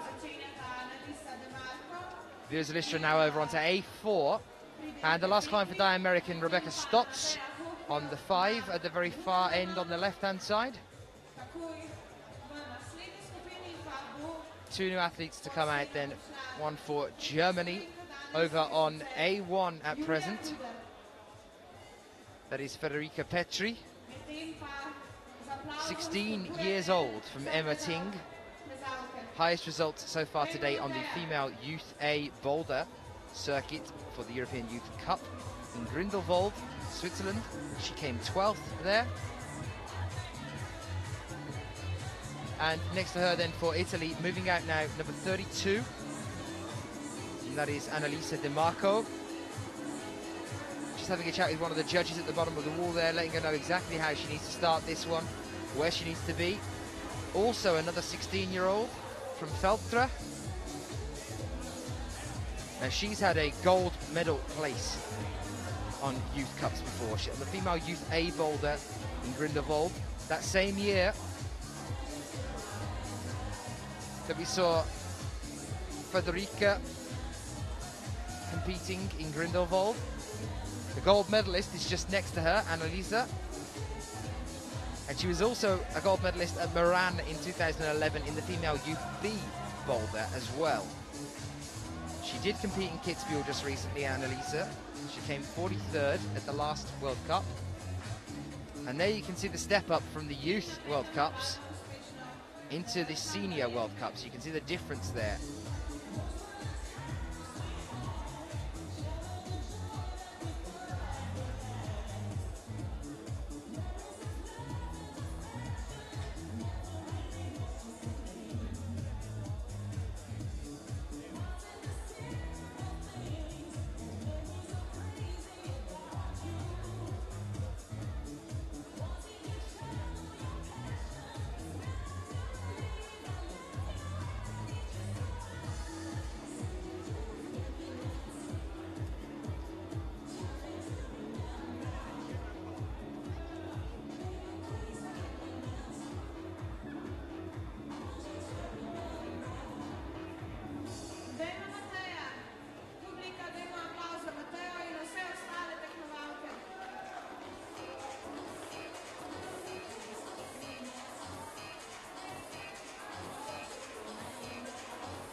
lot of support from the home crowd for the Slovenian athletes moving along the wall here as well.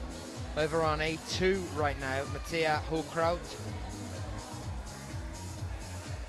Wanting to see a top from her.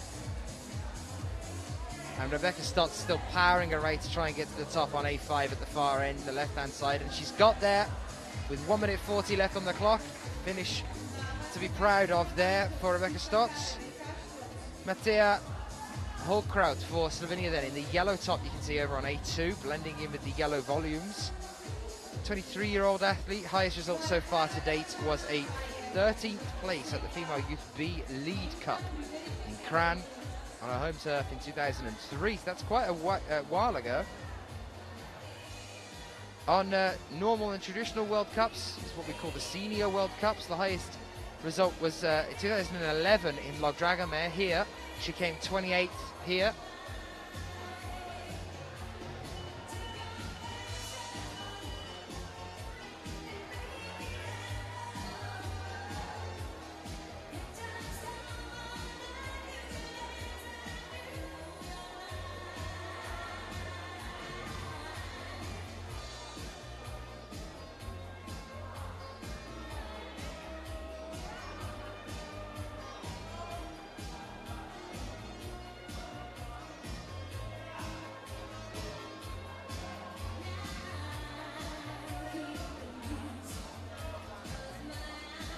Here is Elistra just swinging out before making that next move up to the bonus, and she's made it with a bit of a campus there.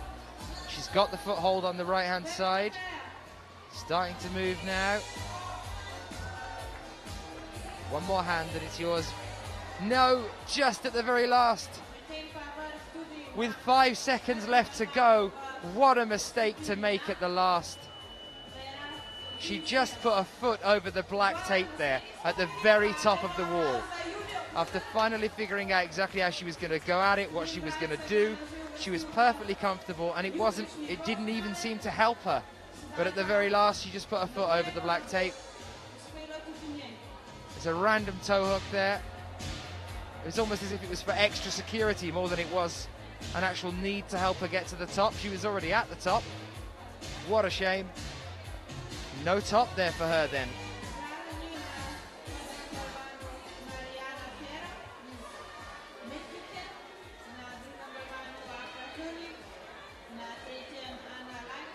Two new athletes back out. We're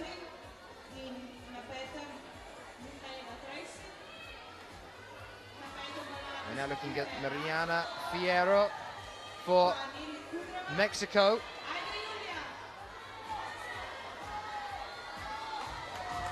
Over on B1, just starting off, and next to her, as you can probably tell by the shouts and applause from the crowd as she makes it. On A1 was Julia Kruder.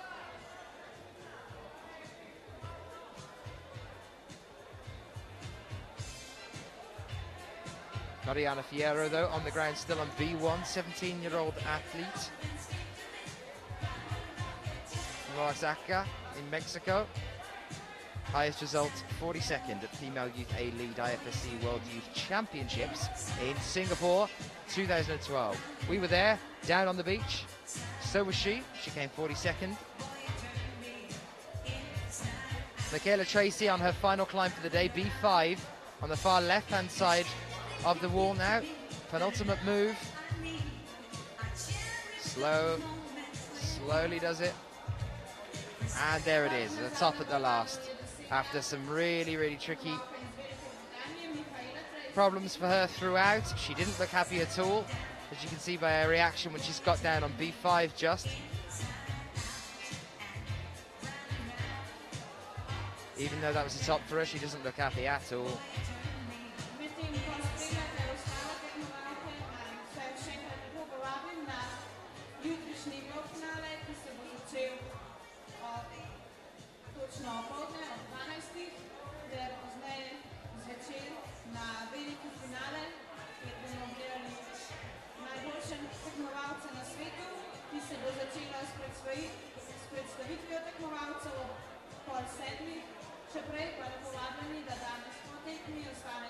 All of our athletes back down on the ground on the 2-minute section. Getting to the time where the athletes spend quite a while staring at the wall. Hanna Leitonen shaking out the shoulders, trying to free up some of that lactic acid that's building up.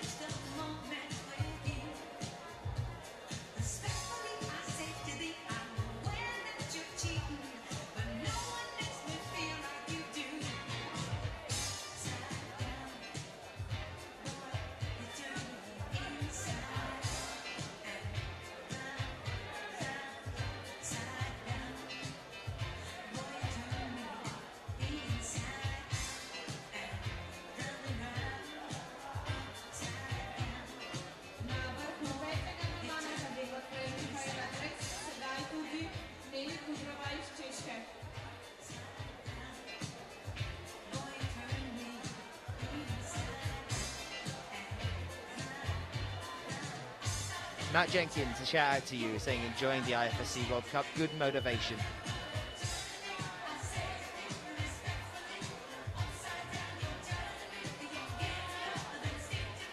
Our athletes making their final attempts then.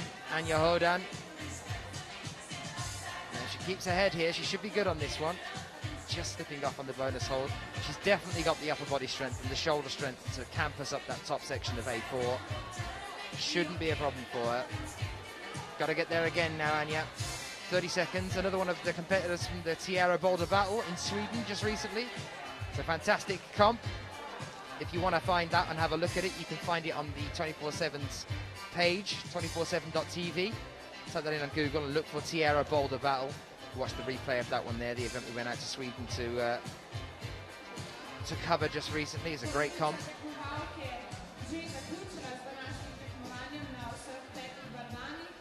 And with 3 seconds left on the clock, it's looking like Annalisa's going to have to come down, unfortunately.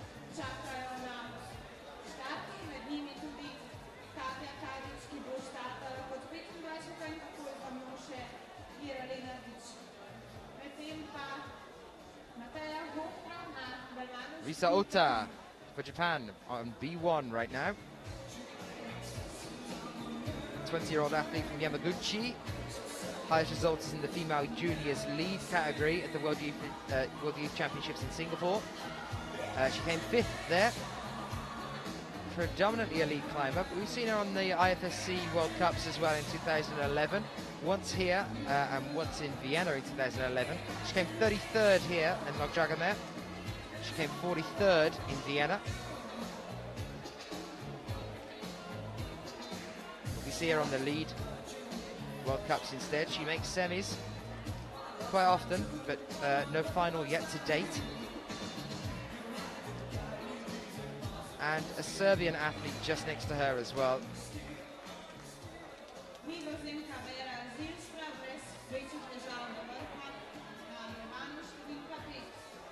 Stasa Gajo, I think, but I've got to just double check the bib number for you. It is Stasa Gajo. We saw her as well at the World Youth Championships in Singapore. Since then, she's carried on at the European Youth Championships in the Youth B category. It's worth remembering that this lady is only 15 years old.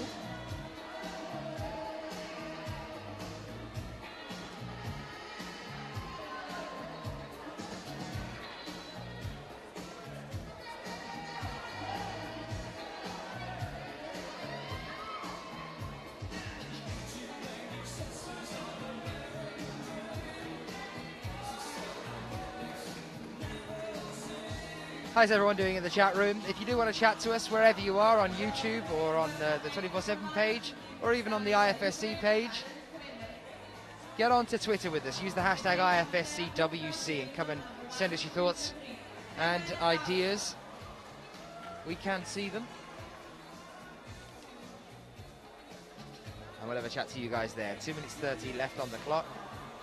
Whilst you're around and about on the interwebs, I'm going to have to do one more plug for it, guys, because we're trying to break 20,000 likes, and we're close on the Facebook page. So please get yourself over to www.facebook.com/sportsclimbing2020. Get yourself on there and click on like. It's helping us move towards the Olympic bid decision in September. Every like helps us get there. Fingers crossed.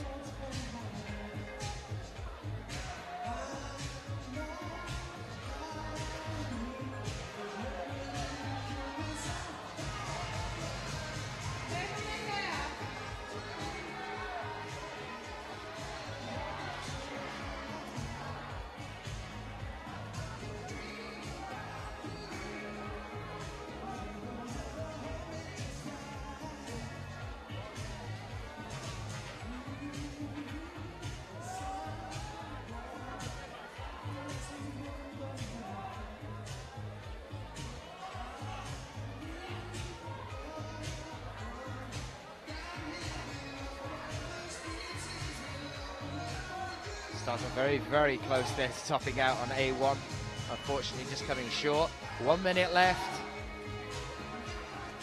Right towards the end of our athletes emerging for the qualifications now.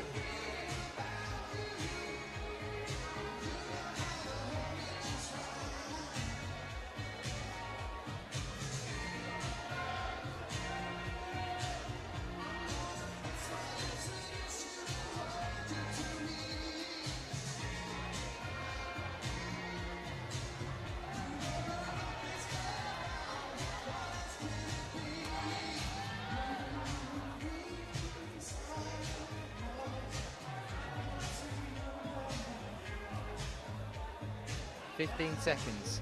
Stasa has enough. If she's nice and steady here, one more hand and it's yours. On the far right hand side now, Stasa Gayo. One more hand. There it is. Fantastic finish there. She managed it just in time.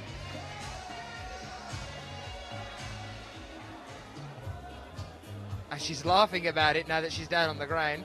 I can see her father in the front row as well. It's a lovely old chap. Had a nice chat to him when we were in Singapore last year.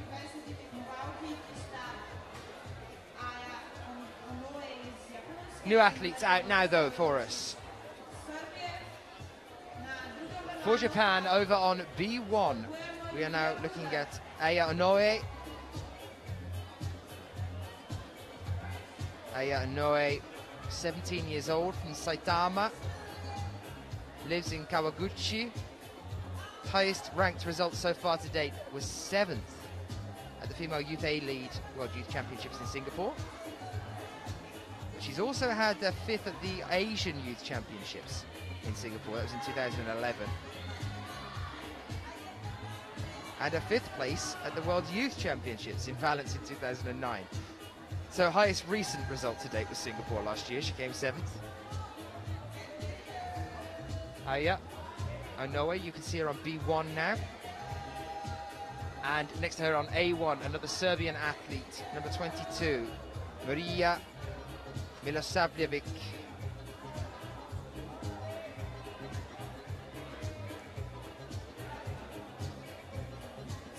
A 25-year-old athlete from Belgrade, depending on how posh you are.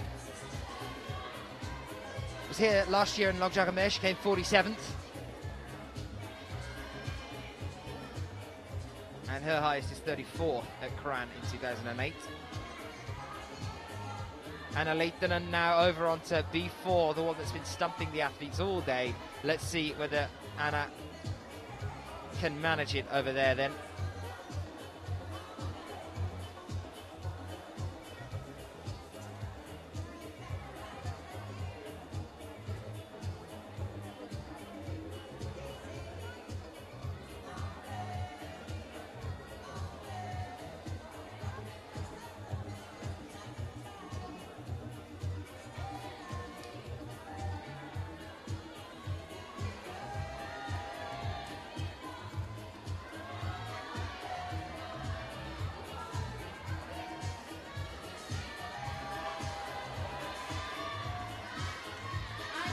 Couple of shouts going on here. Main one over on A2 at the present moment in time. For Julia Kruder,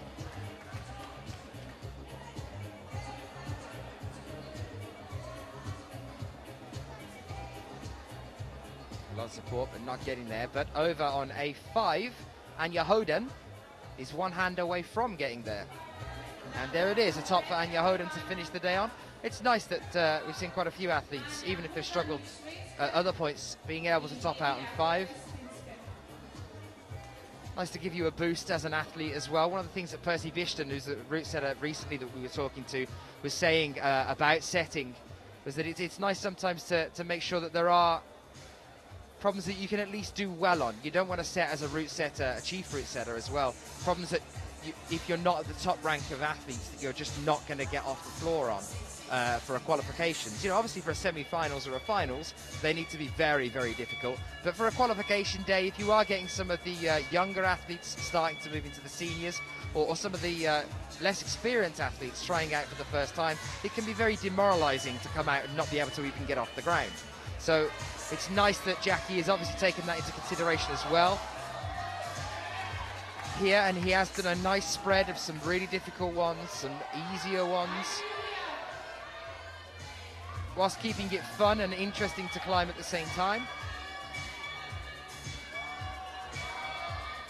That tricky kind of stuck between a rock and a hard place for route setters, of being able to please an audience, please the athletes, but also make it hard enough for the athletes to challenge them, and not easy enough that the route setting looks bad. And also keeping it interesting for you guys as well.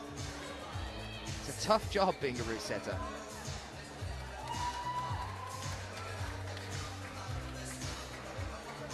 Ten seconds left on the clock. Right towards the end now, guys. Only a couple of athletes to come out, literally a couple. Our next athlete out from the Czech Republic will be Petra Rudzikova. And you can see her on A1 in the yellow top there, and next to her is Thomasina Pigeon for Canada. Well, as Alex Puccio said to me the other day, Canada. It was a slip of the tongue. I'm going to cover her a little bit and say that at least it was a slip of the tongue. Canada.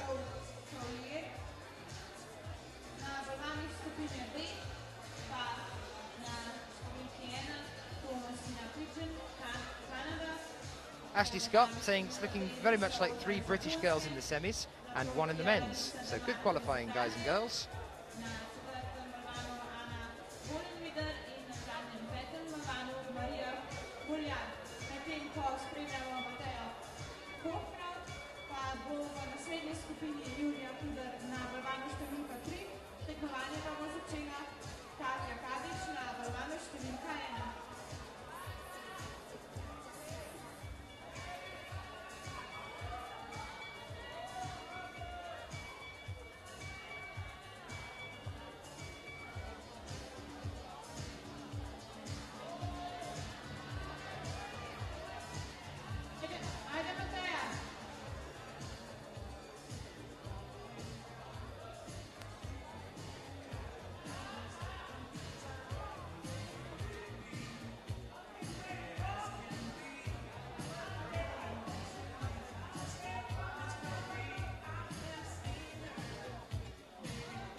pod steno kar dve slovenski predstavnici, Julija Kruder na balvanu številka 3 in na balvanu številka 1 Katja Kadič. En aplavz za obe slovenski tekmovalki. Medtem pa je v skupini A na prvi balvan prišla še zadnja tekmovalka iz te skupine in sicer Meiko Take iz Japonske na prvem balvanu skupine B, pa bomo za Katjo Kadič videli še Miro Lenardič.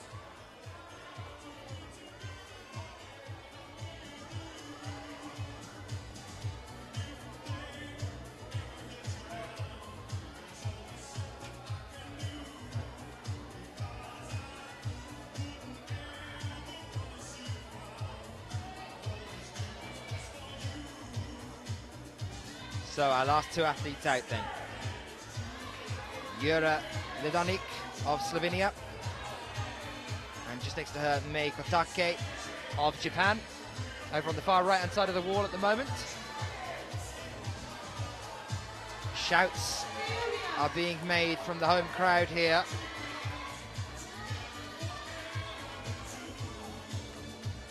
As Julia Kruder looks very close here. Left foot up. She's got to sort her feet out here and not overextend. She's just tried to overextend. Oh dear.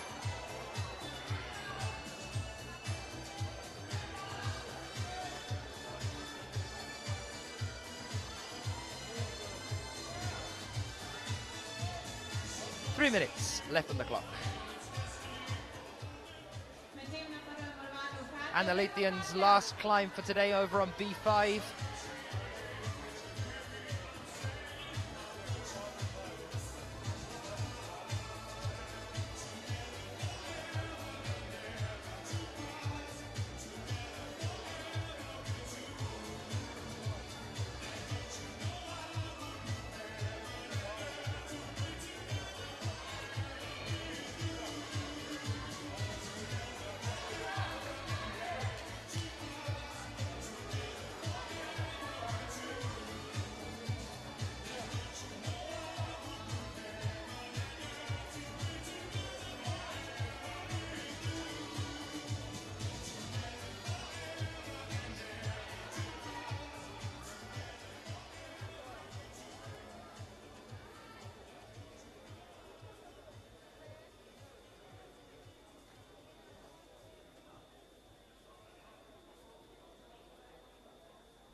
Kruder making the same mistake again there a few moments ago over on A3.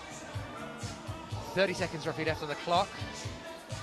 You can see the training team of Slovenia then on the ground watching the last athletes as they move along here. Also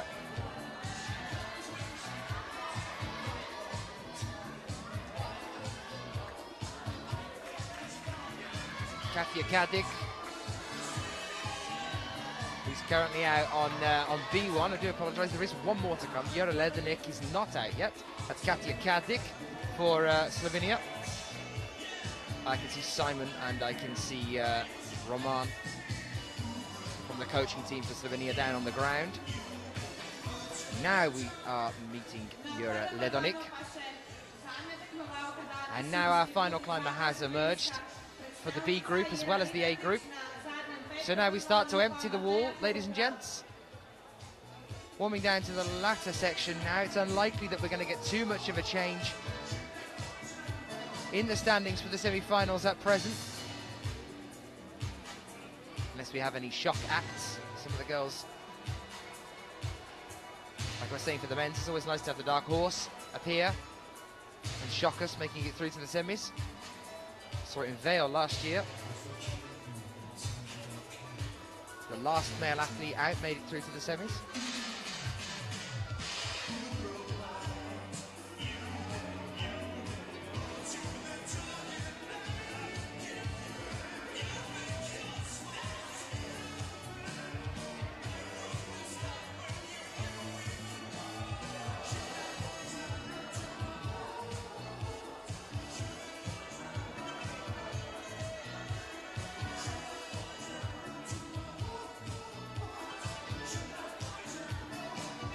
Thomas here, pigeon. V2. On the penultimate move as well, one of our Slovenian athletes on A5, just coming down there. Plenty of time to get back up and have another attempt at that though.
And we do see a top there for our Slovenian athlete over on A5.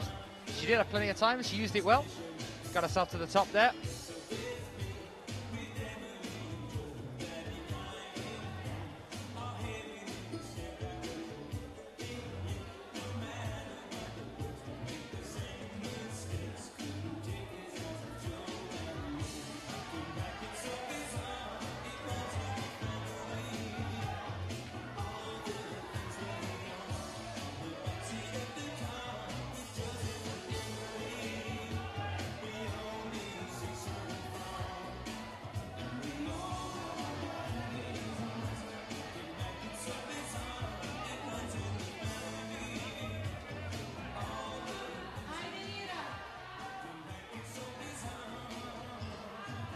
One minute left on the clock.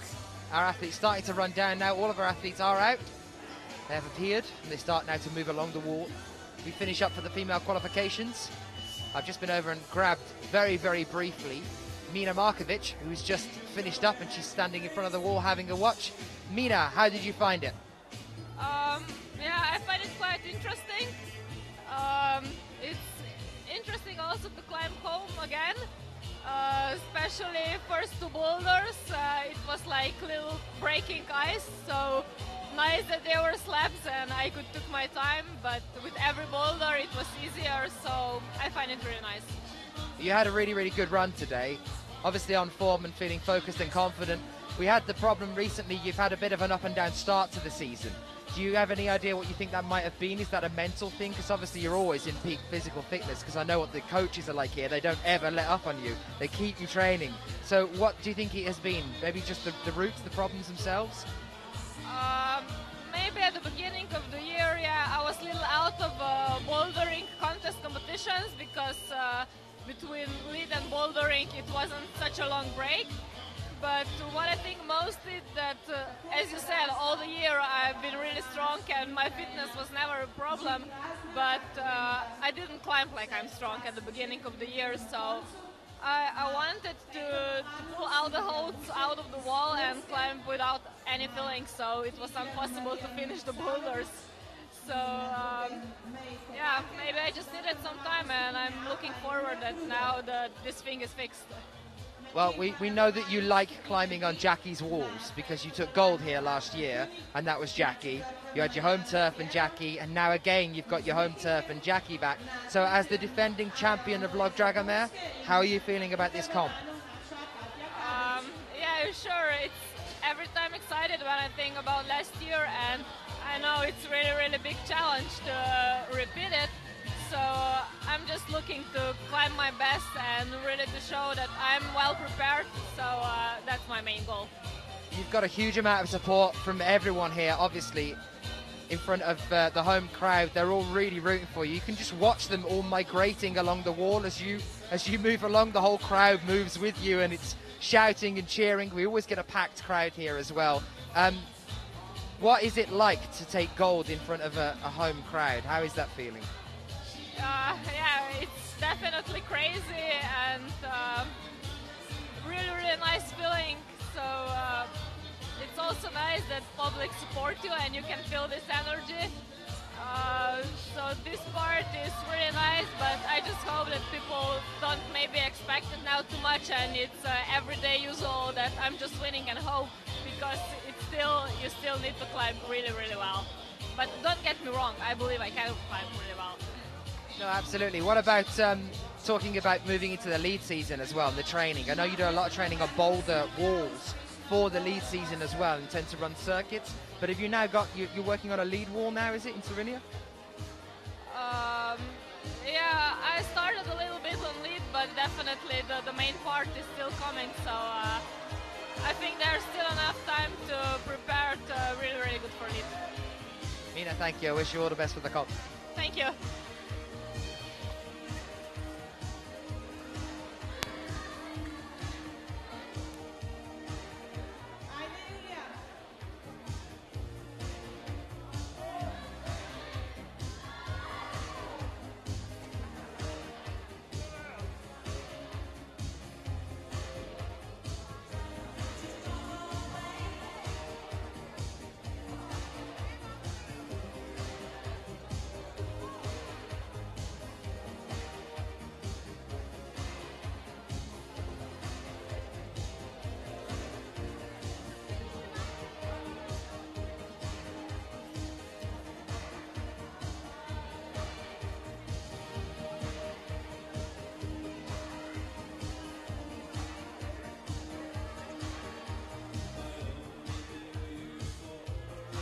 Nice to chat to Mina for a moment there. See her moving around. I wanted to ask her what she was feeling about the start of the season after being having a couple of up and down moments. And she is the reigning champion here at Log Dragomer. We'll try and grab some more of the athletes as we move on throughout the competition. A lot of them have obviously hot-footed it out of here now to get rested up for tomorrow in the hopes that they've made the semis. So we'll wait to see what happens with that one.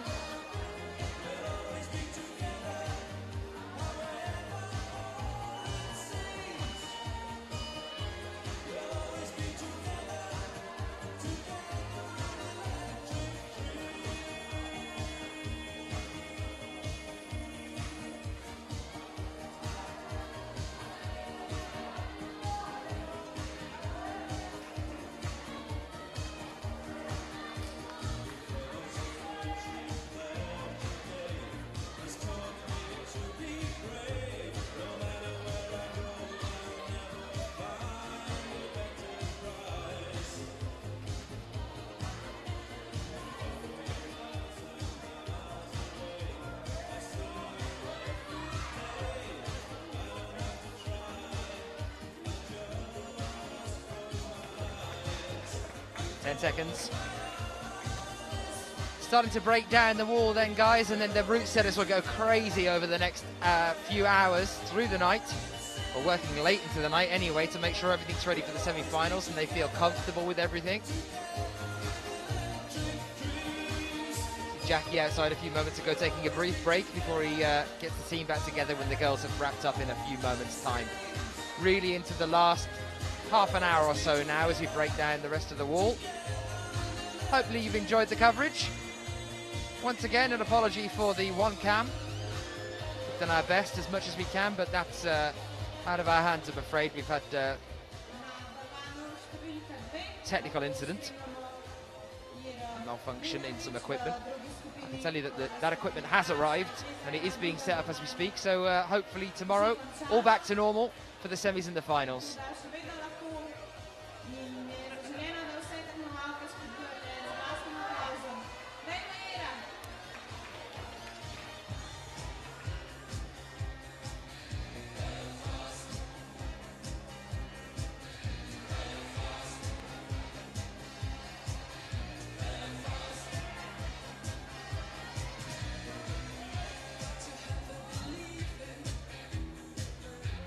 Over on B5 then, Italian athlete, just finishing up.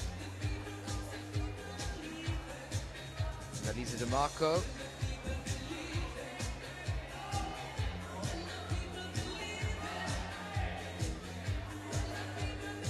With the top there on B5.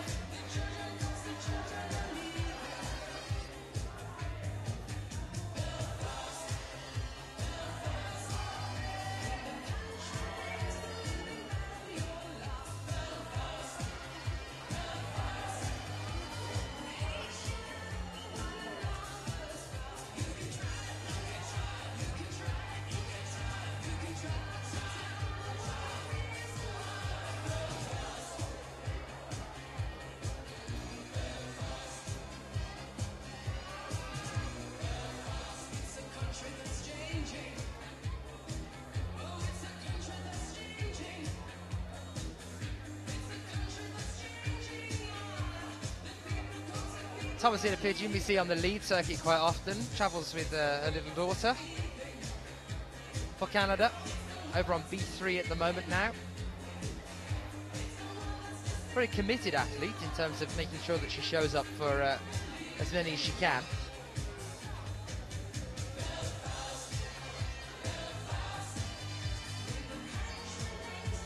Often hits problems though. In these comps, it's looking like she's having to rethink V3 here now as well.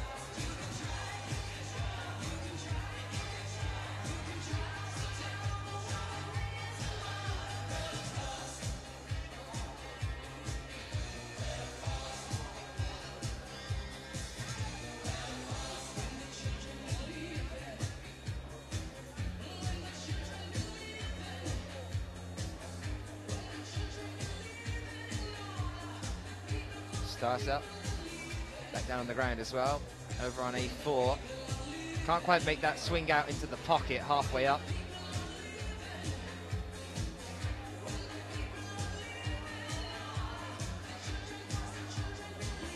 I'm used to seeing her on a lead wall though, and here she is on a bouldering wall. See her just punching her legs a few moments ago. She's obviously feeling the strain now. Getting up into that midsection. It's here in the light blue top for Serbia, only 15 years old.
Kadek over on B3 at the moment.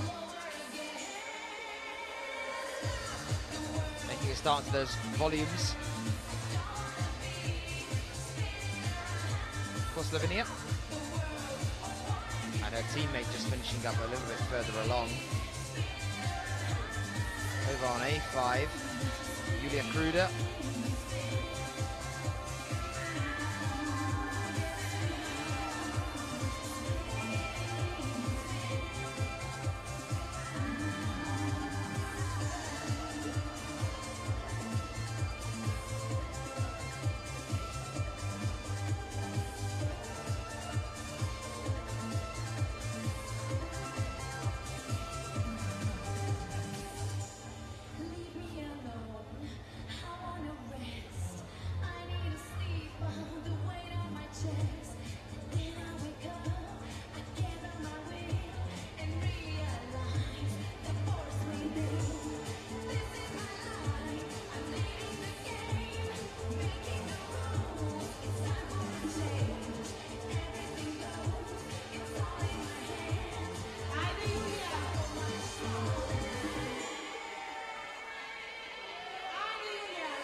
One minute 35 left on the clock here.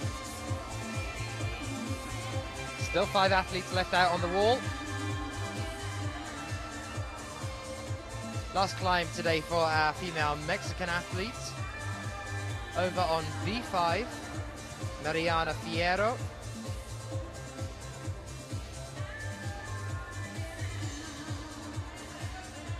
One minute 10 to make one last real push at this one.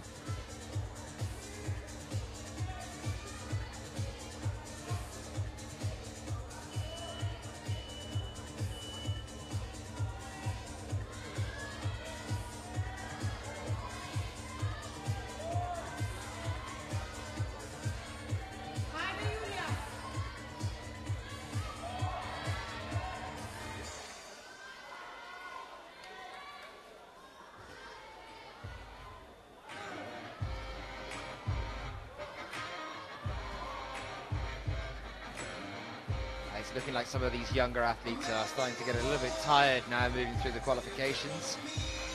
As the veterans will be able to tell them, this is nothing when you consider what they have to go through tomorrow when the routes get harder, or sorry, the problems get harder. And they have to do this twice in a day as opposed to just once if they make it through to the finals. Semi-finals, they have to do the same amount of problems on a harder level, and then the finals again a little bit later on the same day, even harder again. Endurance, an integral part of training as a climber, particularly if you're a lead climber, obviously. That can come in handy if you are a lead climber and want to make a transition over into bouldering, like we saw Jakob Schubert do, and Mina Markovic. We were talking to her about the switch between bouldering and lead earlier. But endurance can be an important part of bouldering as well as lead.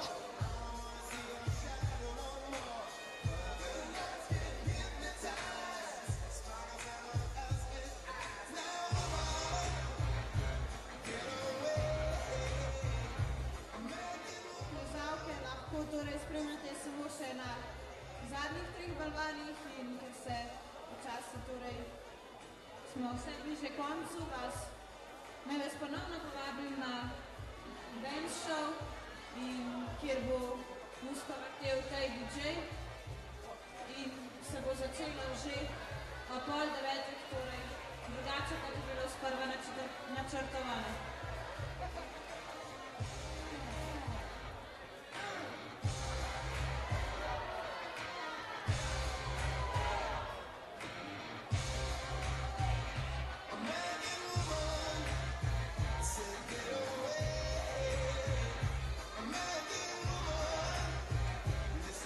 Jera Lidanik over on B3.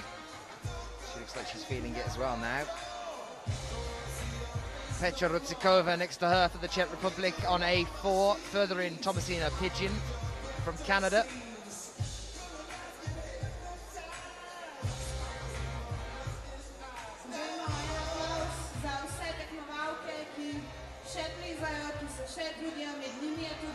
Slovenska predstavnica Jera Ledarvič.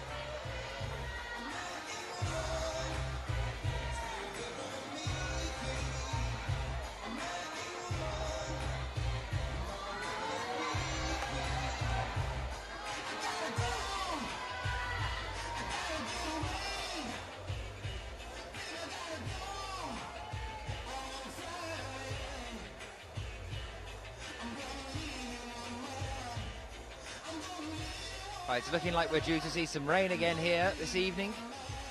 I am assured that it's going to clean up for tomorrow. There's quite a few events going on around the venue as well. If you are in Slovenia and able to get down or anywhere near, there's some other things going on outside. There is some stunt bike trials going on outside, amongst other things as well.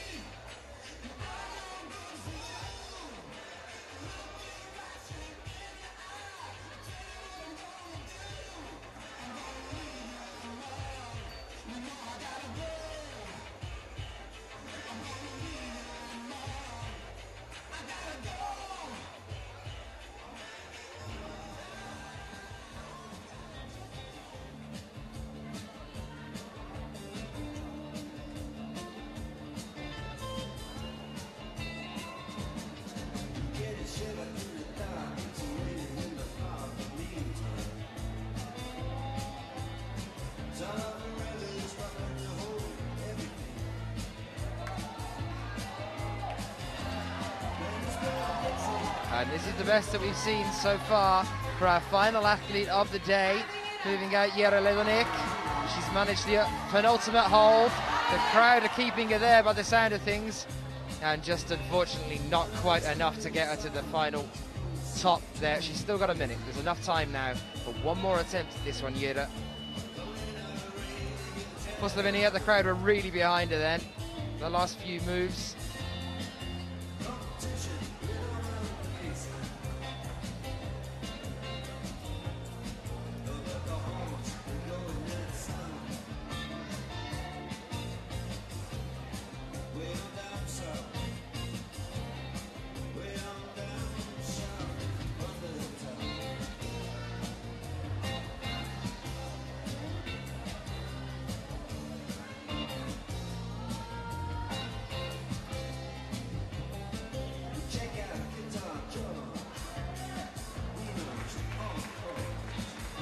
Seconds and Stasa Gajo's going for it again. She's going to have to be really, really quick here. And unfortunately coming down again. I think that's it, calling it a day there, Stasa. There's no shame in that. Only just starting to move into the senior circuits.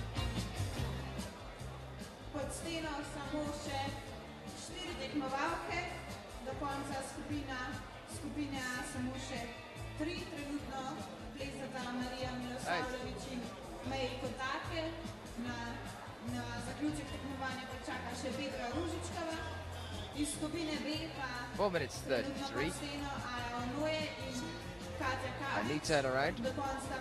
And the last few athletes coming out.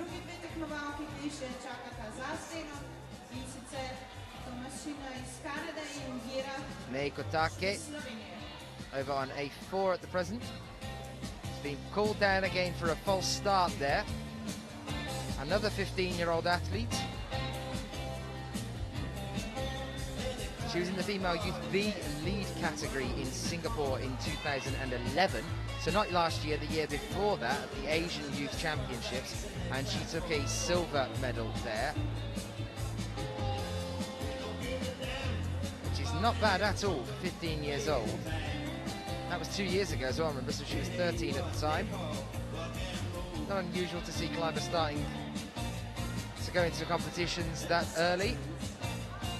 We've got the World Youth Championships later on in the year this year as well. Remember that one, guys. That'll be over in Vancouver Island in Canada.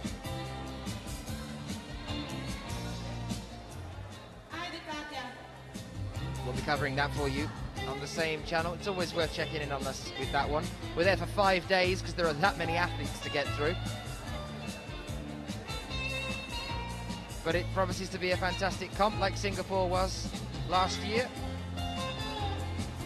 And if you want to catch up on any of the prior or previous events that we've covered over the past year or so, you can find most of them on YouTube on the IFSC's channel, which some of you might be joining us watching on.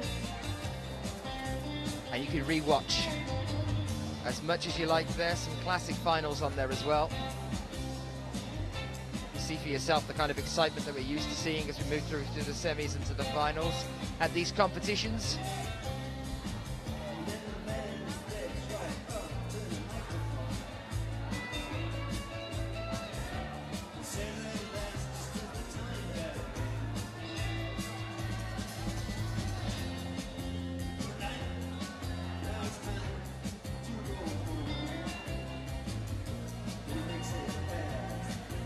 Cries of Gamba from the crowd.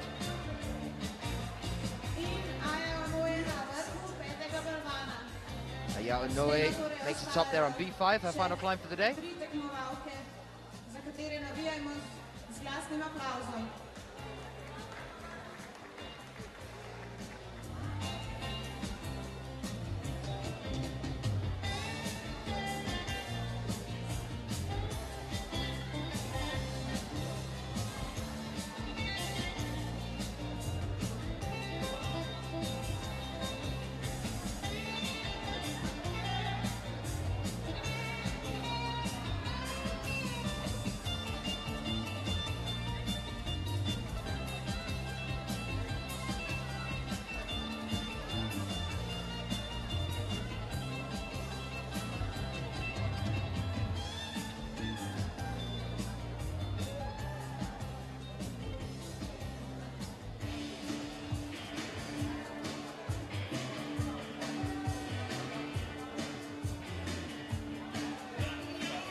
Iz Kanade na četrtem vrvanju pa Gerali na Dvič. Dajmo aplavz za vse tri tekmovalke.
So just 2 more rotations after this.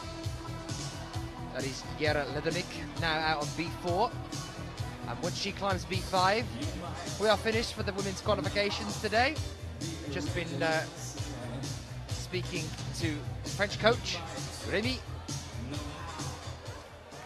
There are 6 French athletes making it through the semi-finals, so he's rather pleased. It's nice to chat to him. Had a nice chat with him in Millau as well about Melanie Sandos coming back. Melanie has made the semis so far, so all looking good there.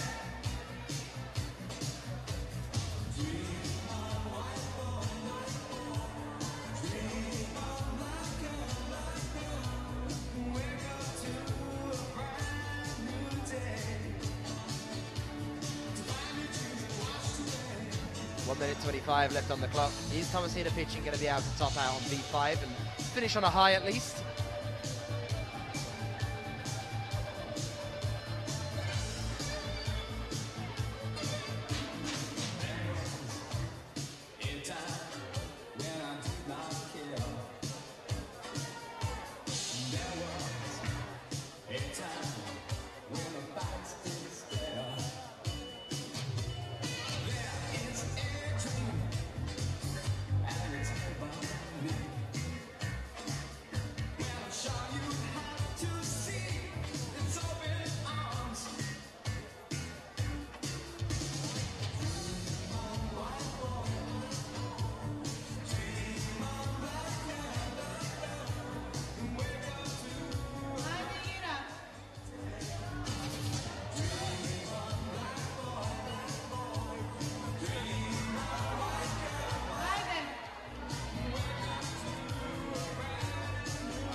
V levem delu stene lahko spremljate še zadnjo tekmovalko iz skupino A, in sicer Japonko Mei Kotake, 200 od nje pa pred zadnjo tekmovalko Katjo Kadić.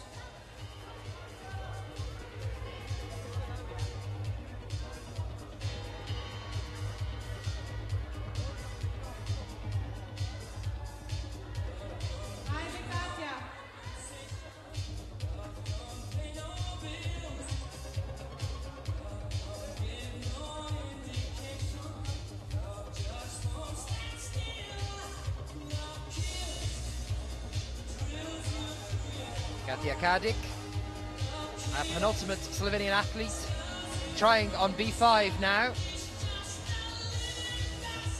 And next to her we have Mei Kotake on her last climb of the day as well. One more athlete to come out after this, and that'll be Yera Ledonik on her own.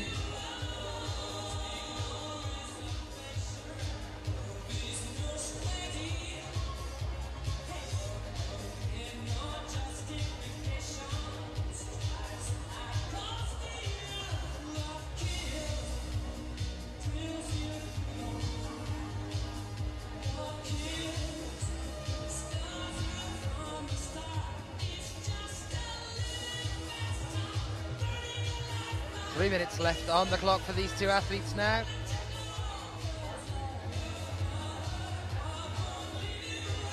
Well, I hope you've enjoyed the qualies throughout today. Men's qualifications earlier this morning, followed by the women's qualifications, giving us our 40 athletes through to the semi-finals.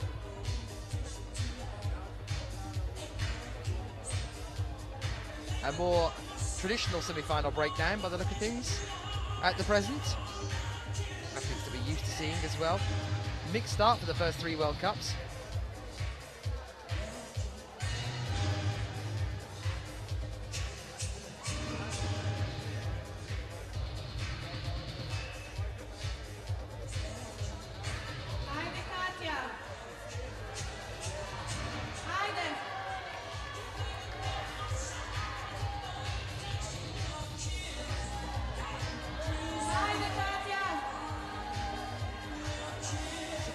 crowd.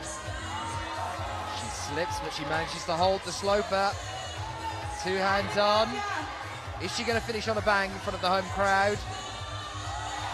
Too quick on that pop-up. She's got 1 minute 45 left. That's enough time for one more effort. She can do it.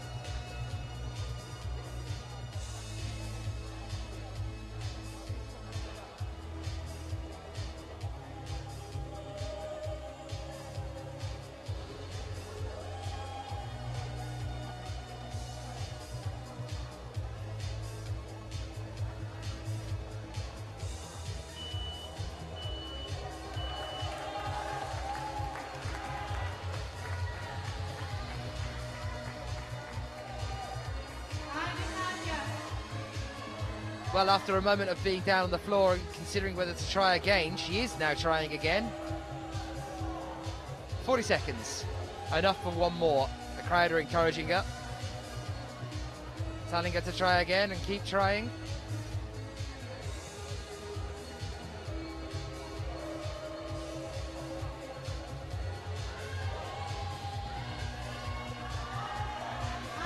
She sticks the... Oh, and she's just come down again. 20 seconds. I think she's bidding the crowd goodbye with the 15 seconds that were left. It looks like we might have May doing the same thing.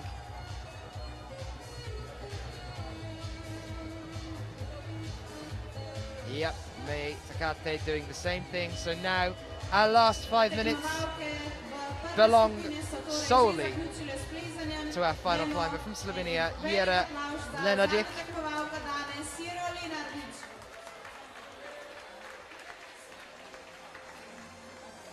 And these are her 5 minutes to see if she can go out with a bang. We've just seen Katia try and come very close.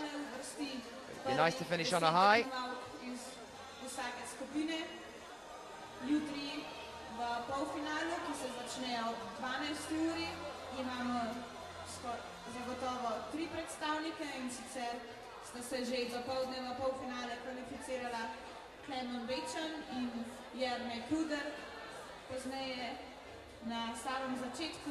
Here we go then, the first attempt here for her. Jera.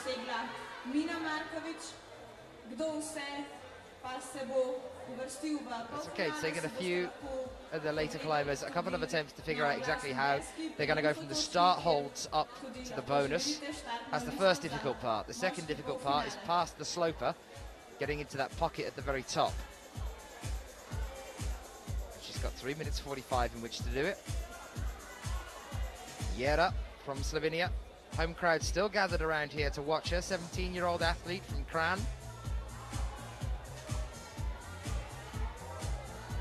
Currently lives in Zagornia Beznica. Good results on the lead circuit, the female Youth A lead and boulder on the European Youth Cups. Of her top 12 results, 11 of them are above 10th, which is a good rep for someone who's only 17.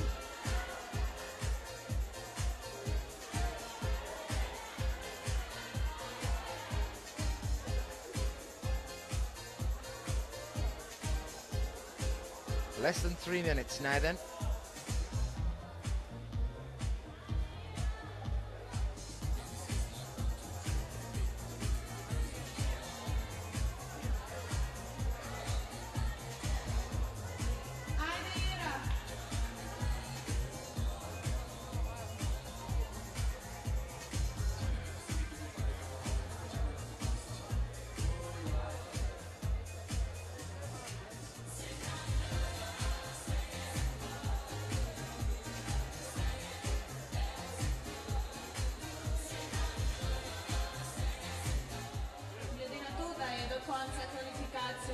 Da sta do konca kvalifikacije še dobri 2 minuti, vas ponovno pozivam, da ne odhajate in počakajte do pol 9 ure, ko se Začne dance show spletna skupina Sublime in Stay DJ z DJ-jem Radia Salomona. Ajde Ira! Up to the sloper, this is the final difficult maneuver, don't rush it. And that seems to be what's casting them there at the very last. 1 minute 40 now left on the clock. A little bit too quick to try and push for that pocket at the top. She's got about one more attempt in her, and hopefully, she'll try and take that next one a little bit slower. Use the accuracy to try and get the pocket. Maybe get her foot up to secure that position on the sloper before making the final push.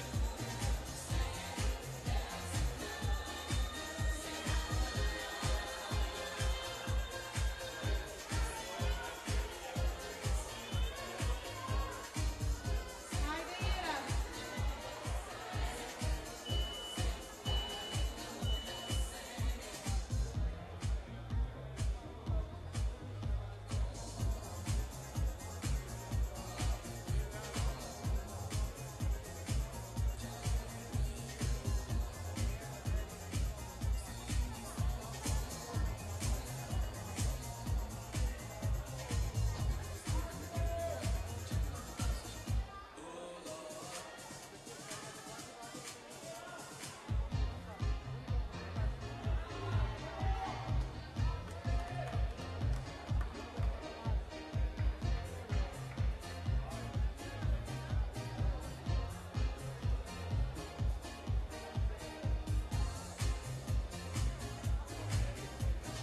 10 seconds now left on the clock, and it's looking like that's going to be it, unfortunately, for Jera Lenardic.